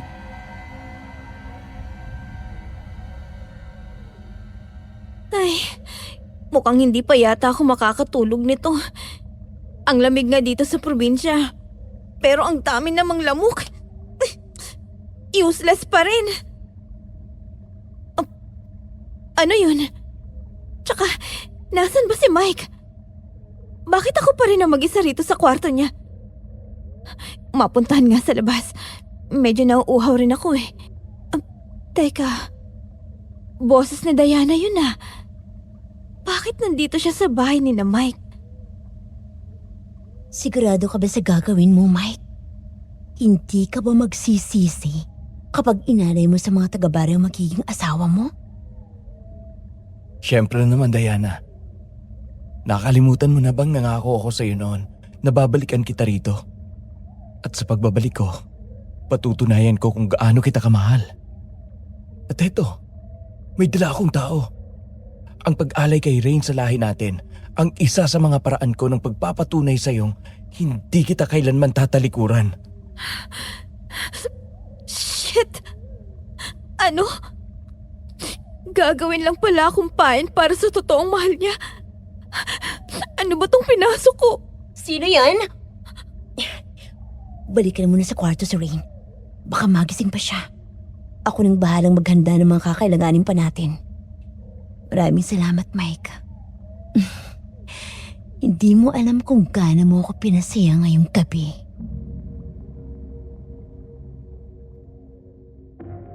Mabilis akong tumalon sa kama at hinablot ang kumot para takpan ang aking katawan. Grabe ang naging pagpipigil kong gumawa ng anumang ingay para maniwala siyang tulog pa rin ako. Mukhang kanina pa ang lalaking yan dito, pero hindi man lang nagawang buksan ng fan. Hayop talaga. Pero hindi yun ang issue rito, Miss Ligaya. Ano ang narinig ko? Yung iaalay niya ako sa mga aswang. Anong pumasok na kabaliwan sa utak niya at nagawa niya ito sa akin? Kinabukasan hindi ko alam kung paano siya haharapin. Lalo na nung sinabi niyang dadalhin niya ako sa lugar na pangyayarihan na magiging kasal namin.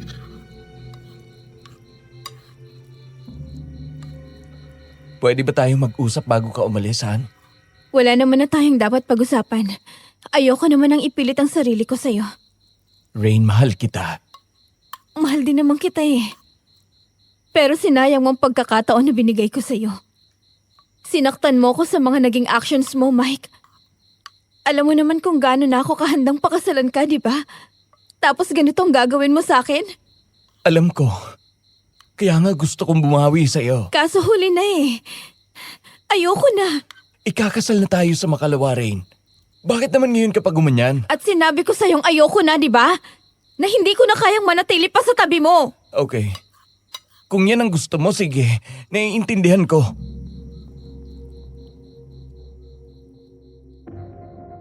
Pero hindi ako kumbinsido. Pakiramdam ko may mga gagawin siya para bumalik lang ako sa kanya. Kailangan ko lang tatagan ang aking loob. Kasi sa totoo lang, mahal ko pa naman siya. Mayroon sa loob-loob ko na hindi ko pa kayang iwanan siya. Kasi hindi pwede yung ganito. Nang iwanan niya ako matapos kumain, nagulat ako nang lapitan ako ng mayordomo nila, si Commander Nieves. Sinenyasan niya akong sumunod sa kanya na makita niyang wala na ang ibang tao sa paligid.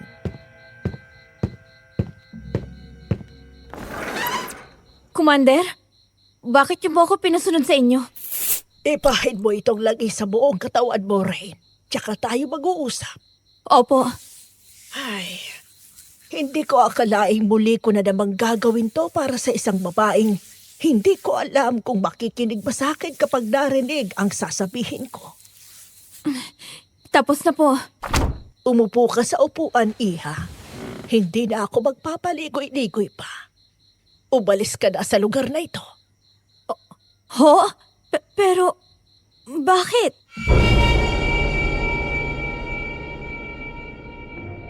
Hindi ako tanga, Miss Ligaya. Siguro sa pag-ibig pero sa ganito alam ko kung ano ang kanyang tinutukoy. Naisip ko mukhang meron akong magiging kakampi para sa pagtakas ko sa lugar na ito. Lang ay hindi ko talaga inaasahan na ito ang kahahantungan ko. Gusto ko lang naman magmahal. Pero kailangan ko pang manguha ng impormasyon para kung sakali, alam ko kung paano ako makakatakas. Ang lalaking mapapag-asawa mo, hindi siya normal na tao. Isa siyang halimaw. Isa siyang aswang. Totoo po ba yan? Commander Nieves, matatanggap ko kung hindi ako ang babaeng gusto niyo makatuluyan ng alaga mo. Pero Ito ang pamilya ni Mike. Tingnan mo ng mabuti. bakit ganito ang mga itsura nila?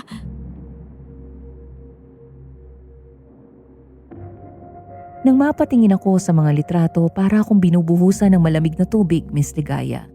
Hindi yon ordinaryong family album. Nakapwesto yon sa bawat pahina ang mga retratong parang kinuha pa nung sinaunang panahon. Nakasuot ng mamahaling damit ang bawat miyembro ng pamilya. Mga bestidang may borda ng ginto, mamahaling Amerikana at mga alahas na kumikislap kahit kupas na ang larawan. Pero hindi iyon ang nakapagpanginig sa buong katawan ko. Kundi sa bawat litrato ay may kakaiba. May lalaking nakangiti habang bahagyang nakausli ang matutulis niyang pangil. May babaeng napakaganda pero ang mga mata niya ay parang kulay dugo. At may batang lalaki na nakatayo sa tabi ng isang kabaong na parabang normal lang yun. At sa pinakahuling pahina, nandoon si Mike. Nakasuot siya ng itim na tuxedo at nakatayo sa gitna ng pamilya niya. Para silang mga maharlika sa isang lumang angkan. Pero habang mas tinititigan ko ang kanyang larawan, mas napapansin ko ang mga bagay na hindi dapat naroon. Ang mapuputlang balat, ang mga mata nilang parang kumikislap sa dilim at ang mga aninong hindi tugma sa kanilang mga katawan.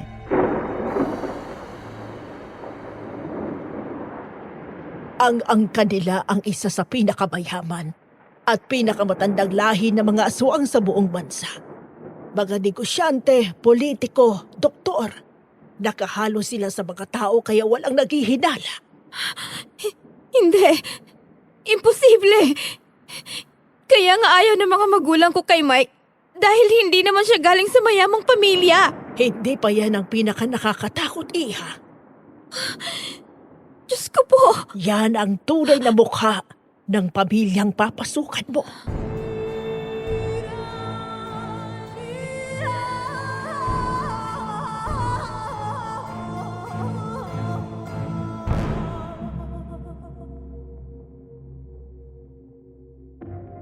Napasinghap ako nang makita ang sumunod na larawan. Isang napakalaking family portrait. Mahigit 50 katao ang nakapila sa harap ng isang mansyon. At sa paanan ng kanilang mga paa, may mga bangkay. Mga taong nakasuot ng maruruming damit. Nakahandusay na parang mga tropeyong ipinagmamalaki nila.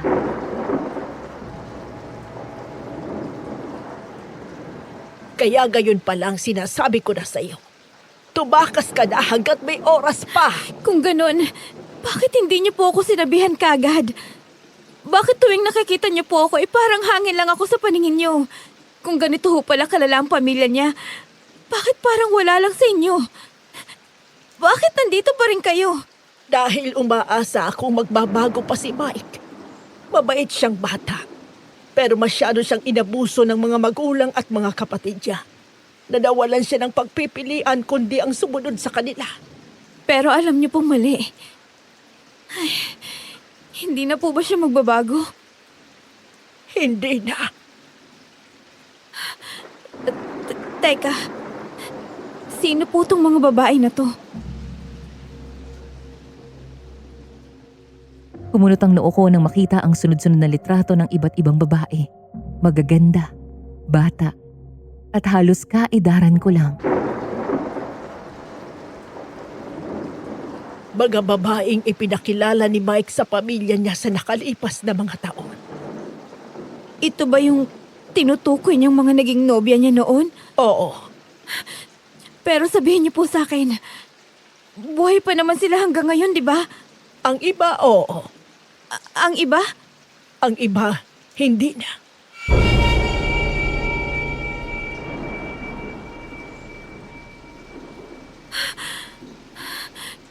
Mukhang alam ko ng patutunguhan nito. Tuwing may babaeng dinadala rito ang isang miyembro ng angkan, hindi ibig sabihin no na pakakasalan niya ito. Kundi inaalay sa baryo, tama ba? Tama. Paano mo nalaman ang tungkol dyan, Iha? Narinig ko po silang nag-uusap kagabi ni Diana. Masayang-masaya silang dalawa dahil nagawa akong ibalik dito ni Mike. Sa totoo lang, kung hindi lang dahil sa mga naging karanasan ko, pati na rin sa mga naririnig kong kwento noon sa lola ko.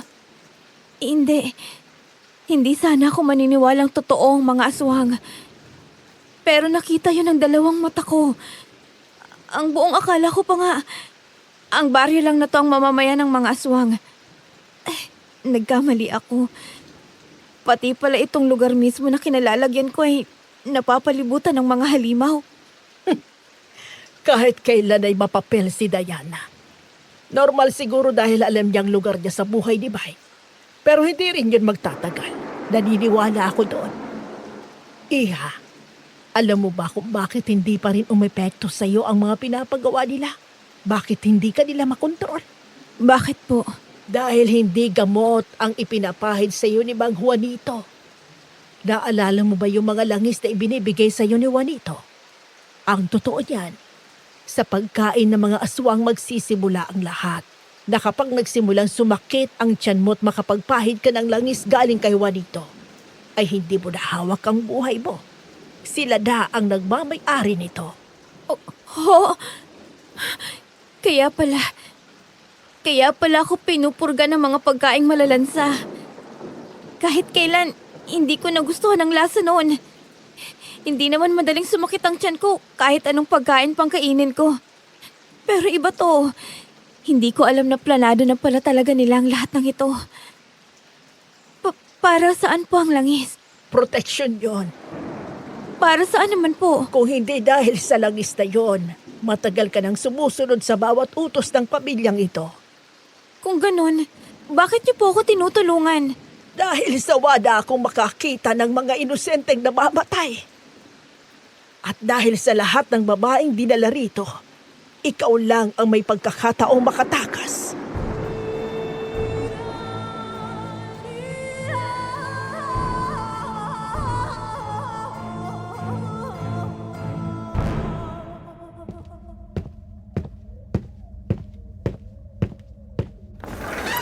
Saan ka galing? Kanina pa kita hinintay rito, Han. Nagpahangin lang. Pasensya ka na. Anong oras mo pala ako balak na ihatid sa amin? Gusto ko na kasi talagang umuwi. Sorry.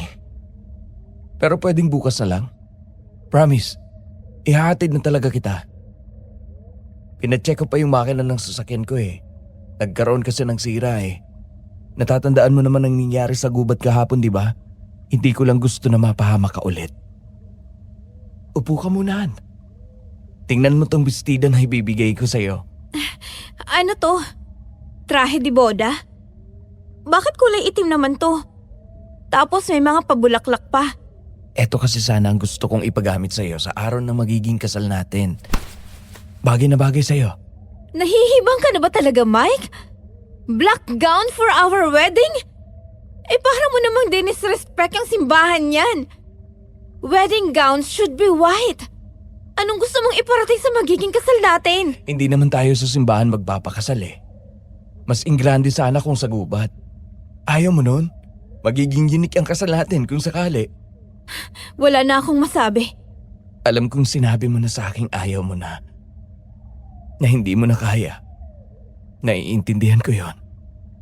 Kahit dati pa naman, ikaw na yung tipo ng klase ng babae na alam kong kapag naibigay mo na ang lahat sa taong yon, ay wala pa rin.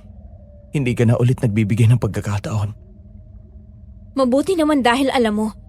Pero bakit pinipilit mo pa rin ako sa mga bagay na ayaw ko? Dahil hindi ko kayang mawala ka sa akin. Maniwala ka. Ang totoo niyan, akala ko'y mahal ko pa si Diana. Nung umuwi ako rito, aaminin ko, I cheated emotionally. Dahil nanindigan ako sa prinsipyo ng pamilya namin. Nagsinungaling ako noon. Nawala na lang yung babaeng dati kong minahal. Pero, nung aalis ka na, nung sinabi mong gusto mo nang itigil ang kasal natin, nauntog agad ako sa kalokohan ko. Hindi ko pala kaya. Kaya please, patawarin mo na ako. Hindi ko alam ang gagawin ko kapag nawala ka sa akin, Rain. Okay. Anong ibig mong sabihin? Itutuloy na natin ang kasal? Oo. Napagtanto ko kasing hindi ko rin pala talaga kayang mawala ka sa akin. Hindi mo alam kung gaano mo ako pinasayahan. Yes, thank you. I love you so much.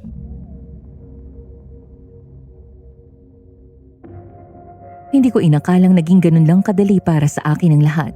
Paano ko kaya sasabihin kay Commander Nieves na kumagat sa patibong ko ang alaga niya? Pero kung sa bagay, desperado na rin kasi siya. Hindi ko naman siya masisisi doon kasi pasensyahan kami. Mas desperado na akong putulin ng anumang koneksyon na meron kaming dalawa. Kinagabihan muli na namang natahimik ang paligid. Nabibingi na naman ako, Miss Ligaya. Nang tingnan ko ang gilid ko, walang tao. Panigurado akong tumakas na naman si Mike para puntahan ang kanyang kabit. Kung dati halos mabaliw pa ako kakaisip kung anong ginagawa nila at kung bakit siya ngayon ay wala na akong pakialam. Magpapakasasa sila sa isa't isa. Go! Ang mahalaga para sa akin ay malapit na akong makawala rito.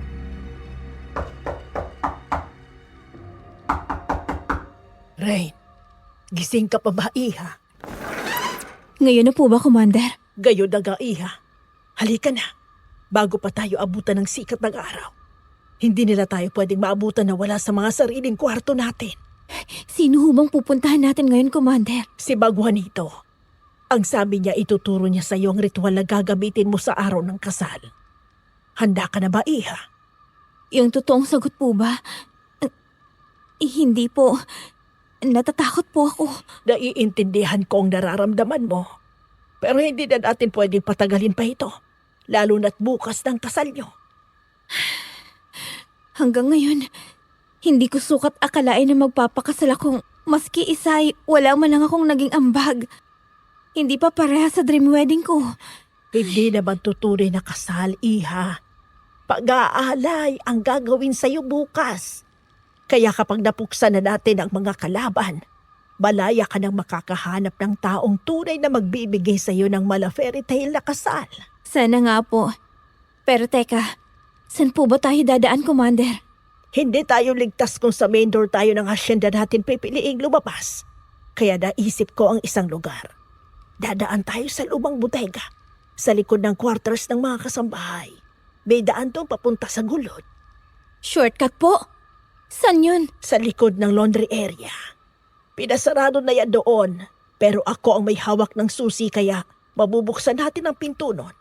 Doon natin sasalubungin si Mang Juanito. Alam na po ba ni Mang Juanito ang tungkol rito? Oo, kanina niya pa tayo hinihintay. Diretso lang tayo sa kanan. Pag nalampasan mo na yung quarters ng mga kasambahay, sa likod doon, nandun ang laundry area. Doon tayo lalabas.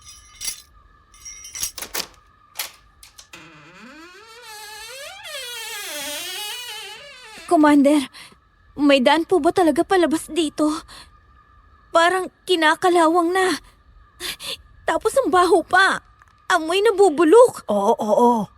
Dati itong daanan ng mga kusinera, hardinero at mga alila nung panahon pa ng mga ninuno ni Mike. Hindi na ito ginagalaw. Wala na rin namang nakakaalam na pwede pang buksan yan. Ang dilim po. Huwag kang sisigaw. Higpitan mo yung hawak sa rosaryo mo. Huwag na huwag mong hahayaang mawala yan sa kamay mo. Eto ang lampara. Bitbitin mo. Ang dami ko pong nakikitang palaspas, Commander. Tapos, may mga anting-anting pa. May naririnig po ba kayo sa dulo? Parang may tao po. Oo, bilisan na natin. Commander, kinakabahan na ako. Malapit na tayo, Iha. Basta't huwag kang titigil sa paglalakad. Huwag kang magpapatalo sa kabang nararamdaman mo. Diyos ko po.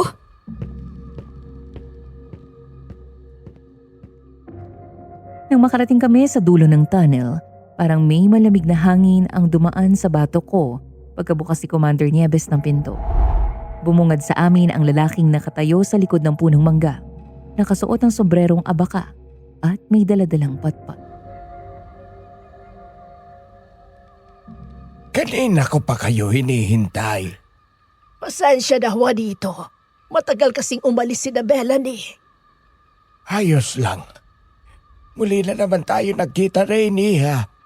Magandang gabi ho, Mang Juanito. Huwag tayo rito mag-usap. Tara sa kubo mo, Juanito. Sige, umalis na tayo para maaga rin kayong makabalik dito.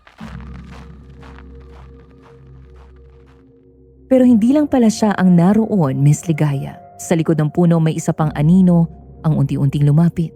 Nagulat ako nang makita kung sino yun. Roman? Rain, nahanap na rin kita sa wakas. Maging mapagmatsyag ka, Roman. Pwedeng nandyan pa rin sa paligid ang mga halimaw na humabol sa atin kanina. Tinotas mo na yun, Mang Juanito. Kaya alam kong hindi na sila makakahabol pa sa atin. Pero sige po, para sa kaligtasan na rin ng lahat. Nalilito ako. Bakit nandito ka? Paano ka napunta rito? Mamaya ako na ikikwento sa'yo. Kailangan muna nating tapusin ang misyon natin ngayong gabi. Sige.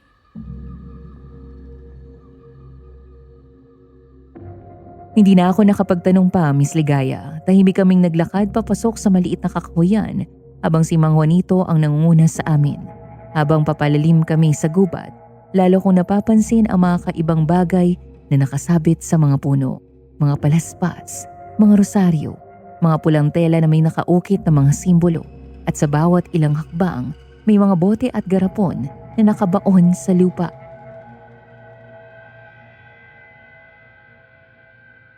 Mang Juanito, bakit po parang ang daming anting-anting dito? Dahil hindi lahat ng nilalang na nakarating sa kagubatang ito ay hayop. Ibig niyong sabihin, Oo, maraming aswang ang nagtangkang hanapin ang lugar na ito. Pero wala ni isang nakapasok. Kaya laking pasalamat ko nung nakuha ko ni Mang Juanito mula sa pagkakabihag ni na Mike.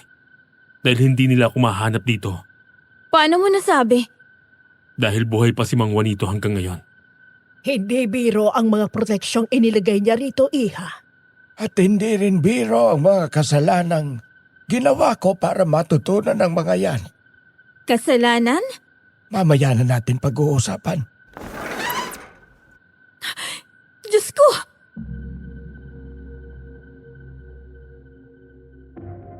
Halos mapatigil ako sa paghinga nang makapasok kami sa loob. Hindi ordinaryong kubo ang bumungad sa akin, Miss Ligaya, kundi isang kwarto na puno ng mga lumang aklat, halamang gamot, agimat at mga sandatang hindi ko pa kailanman nakita. Hindi pa rin ako masanay sa lugar na to. Kahit ako. Totoo po bang lahat ng gamit dito ay panlaban sa aswang? Hindi lahat. Ano pong ibig niyong sabihin? Ang iba dyan ay para sa proteksyon, ang iba naman ay para sa pagbuksa. Nakapatay na po ba kayo ng aswang, Mang Juanito? Maraming beses na, Iha. Kung ganun, bakit hindi niyo pa pinapatay ang pamilya ni na Mike? Rain, Iha, Dahil duwag ako. Maraming taon akong nagbulag-bulagan. Maraming taon akong nagpanggap na wala akong nakikita. at maraming taon din siyang nagsisisi. Tama si Roman. Kung noon pa ako kumilos, baka marami pang buhay ang nailigtas. Kaya niyo po ba ako tinutulungan ngayon? Hindi. Ha? Pero bakit? Hindi kita tinutulungan para gumaan ang konsensya ko. Tinutulungan kita dahil ikaw ang unang taong may pagkakataong tapusin ang bangungot na sinimula ng pamilyang yon. Pero, simpleng tao lang po ako, Mang Juanito. Hindi ako manunugis. Hindi ko nga kayang ipaglaban ang sarili ko. Hindi pa. Roman, kung ano man yung sasabihin mo, wag mo nang ituloy. Pareho lang tayong lumaki sa syudad. Wala tayong alam sa ganito. Kaya nga nandito tayo, di ba? Hihingi tayo ng tulong sa kanila. Tama si Roman, Rain. Makinig ka sa kanya. Ano po yan? Buksan mo. Teka, anong mga to?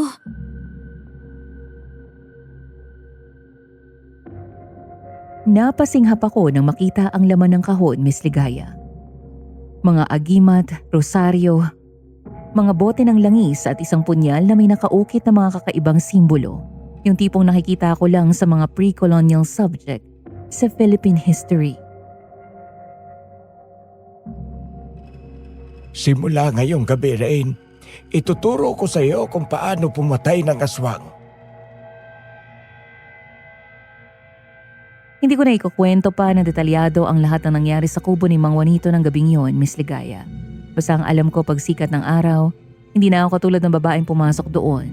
Natuto akong manalangin, natuto akong lumaban, at higit sa lahat, natuto akong huwag matakot. Tinuruan ako ni Mang Juanito kung paano makikilala ang isang aswang kahit nagtatago ito sa anyong tao.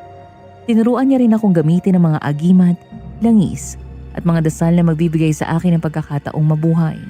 Hindi ko alam kung sapat na ba ang lahat ng iyon para talunin ang isang buong angkan ng mga halimaw. Pero sigurado na akong hindi ako magiging handog, hindi na ako magiging biktima, at bago pa man ako tuluyang makapag-isip, dumating na ang araw ng kasal.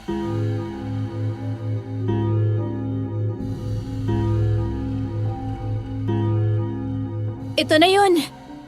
Rain! Congratulations na kaagad sa kasal niyo ng kapatid ko. Hindi na ako makapaghintay na maging parte ka ng pamilya namin. Masaya akong nagising na sa katotohanan ng kapatid ko. At ikaw ang pinili niya, Rain.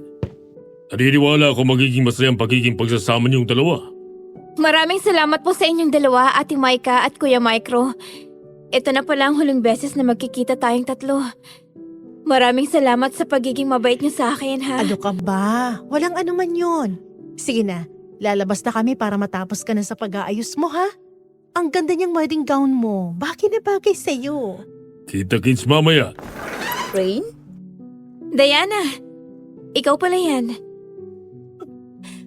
Hindi na ako magpapaligoy-ligoy pa.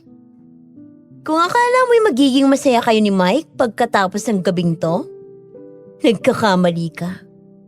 Dahil kahit anong mangyari, matali man kayo sa isa't isa, ang puso niya'y mananatiling akin. Mas mabuti nga yun eh. Kung sakali, magiging sobrang saya ko para sa inyo. Kaso wala eh. Para sa akin talaga siya. May magagawa ka ba? Rain, okay ka na ba? Magsisimula ng kasal mo. Opo, Commander.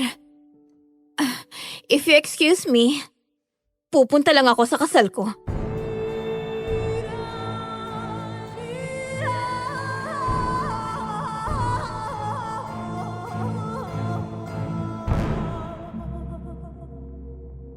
Habang naglalakad ako sa gitna ng malaaltar na hinada nila para sa kasal, hindi ko maiwasang maalala ang lahat ng pinagdaanan namin ni Mike. Nakakatawa dumating ako sa baryong yon dahil sa pagmamahal, pero aalis ako rito dahil sa katotohanan. Hindi ko alam kung minahal ba talaga niya ako. Hindi ko alam kung naging totoo ba ang kanyang mga ngiti, ang mga yakap niya, ang mga pangakong binitawan niya. Pero isang bagay ang sigurado ko, nasaktan ako. At kahit kailan hindi ko may babalik ang babaeng naging ako bago ko siya nakilala. Nakakalungkot nga lang, Miss Ligaya, kasi hindi ako nandito para makipag-isang dibdib sa taong mahal ko, kundi maging alay ng kanyang pamilya. Hindi man lang simbahan, hindi rin totoong altar, kundi isang malawak na clearing na napapalibutan ng sulo. At sa paligid nito naroon sila, daan-daang pares ng matang nakatitig sa akin. Naghihintay, nagugutom, nanginginig ang mga kamay ko, pero naalala ko ang sinabi ni Mang Juanito, huwag ka magpapakita ng takot. At kaya tinawid ko ang aking likod, tinaas ang aking baba at nagpatuloy sa paglalakad. Sa gitna ng lugar ay nakatayo si Mike, nakasuot ng itim na Amerikana. Gwapo pa rin at iyon ang masakit. Dahil kahit matapos ang lahat, siya pa rin ang lalaking minahal ko.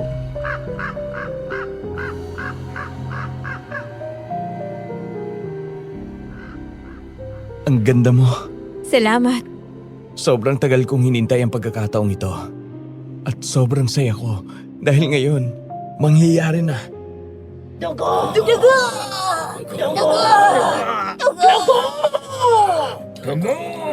Han? Bakit ganyan ang sinisigaw ng mga tao? Anong nangyayari? Han, I'm sorry. Alam kong sawang-sawa ka nang marinig ang paghingi ko ng dispensa. Pero ito nang huling beses na maririnig mo kong sasabihin sa'yo to. May gusto ko bang sabihin sa akin? Oo. Salamat. Salamat dahil ipinakita mo sa akin kung gaano ko katatag. Rain, At salamat dahil tinuruan mo kung huwag basta-basta magtiwala.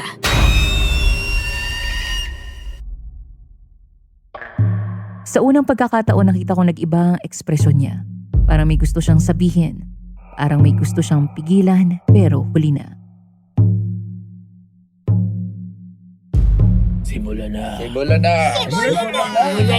Simulan na! Mike, bilisin mo!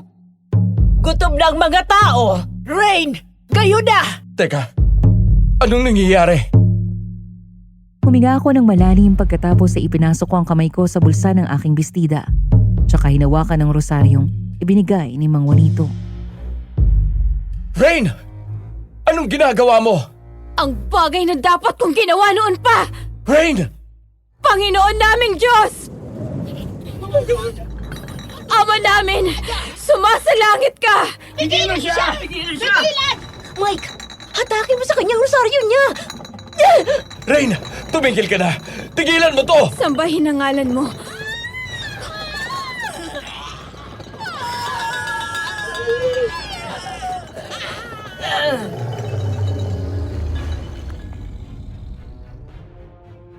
Biglang nagsimulang magliyab ang mga agimat na nakatago sa aking katawan.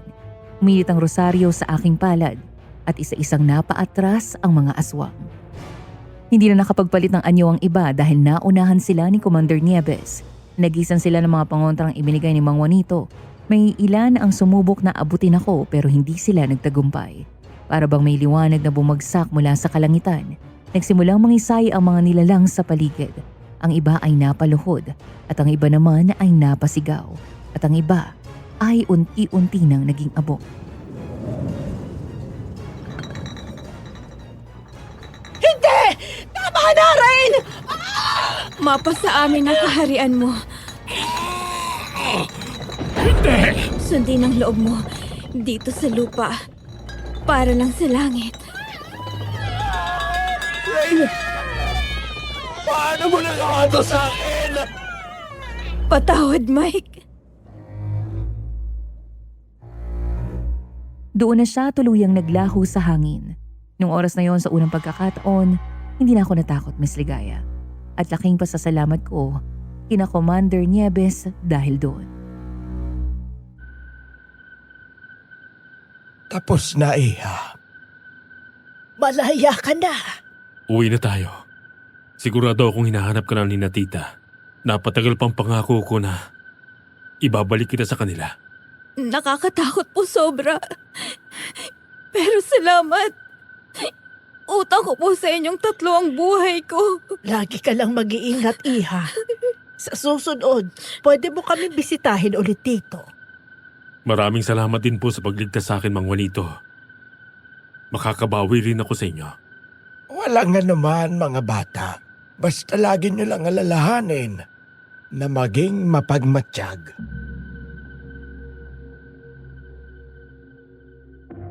Marami ang nagtanong sa akin pagkatapos ng lahat ng nangyari. Kung ano raw ang nangyari sa aking buhay, kung paano nagsimula akong muli, at higit sa lahat kung muli pa ba akong nagmahal. Ang totoo, Miss Ligaya, ilang buwan din akong natakot. Sa tuwing may lalapit na lalaki sa akin, naiisip ko si Mike. Sa tuwing may magsasabing mahal nila ako, natatakot akong baka nagsisinungaling lang din sila. Pero hindi ako inahayaang mag-isa ng mga taong tumulong sa akin. Nariyan sina Commander Nieves, si Mang Juanito at higit sa lahat, si Roman. Noong una, akala ko talaga walang tsansa na magkakagusto ako sa kanya. Dahil nga pangit ang naging simula naming dalawa, pero habang tumatagal, unti-unti ko nakita kung gaano siya kabuti, kung gaano siya katyagang hintayin akong maghilom, at kung gaano siya kasigurado na hindi niya hahayaang may manakit sa aking muli. Kaya nang inihatid niya ako pabalik ng Maynila, hindi ko na namalayang unti-unti ko na rin palang ibinibigay ang puso ko sa kanya. At sa pagkakataong yun, hindi na ako natakot dahil alam kong hindi niya ako minahal para gamitin. Hindi niya ako minahal para ialay. Hindi niya ako mahal para saktan. Minahal niya ako dahil ako si Rain. Kaya kung itatanong niyo kung nagkatuluyan ba kami, oo. At sa pagkakataong ito, nakuha ko rin ang kasal na matagal ko nang pinapangarap. Kasama ang lalaking piniling mahalin ako ng totoo. Ako si Rain, at ito ang kwento ko kung paano ako muntik nang ialay sa mga aswang.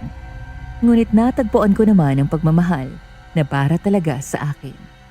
Maraming salamat po sa inyong pakikinig.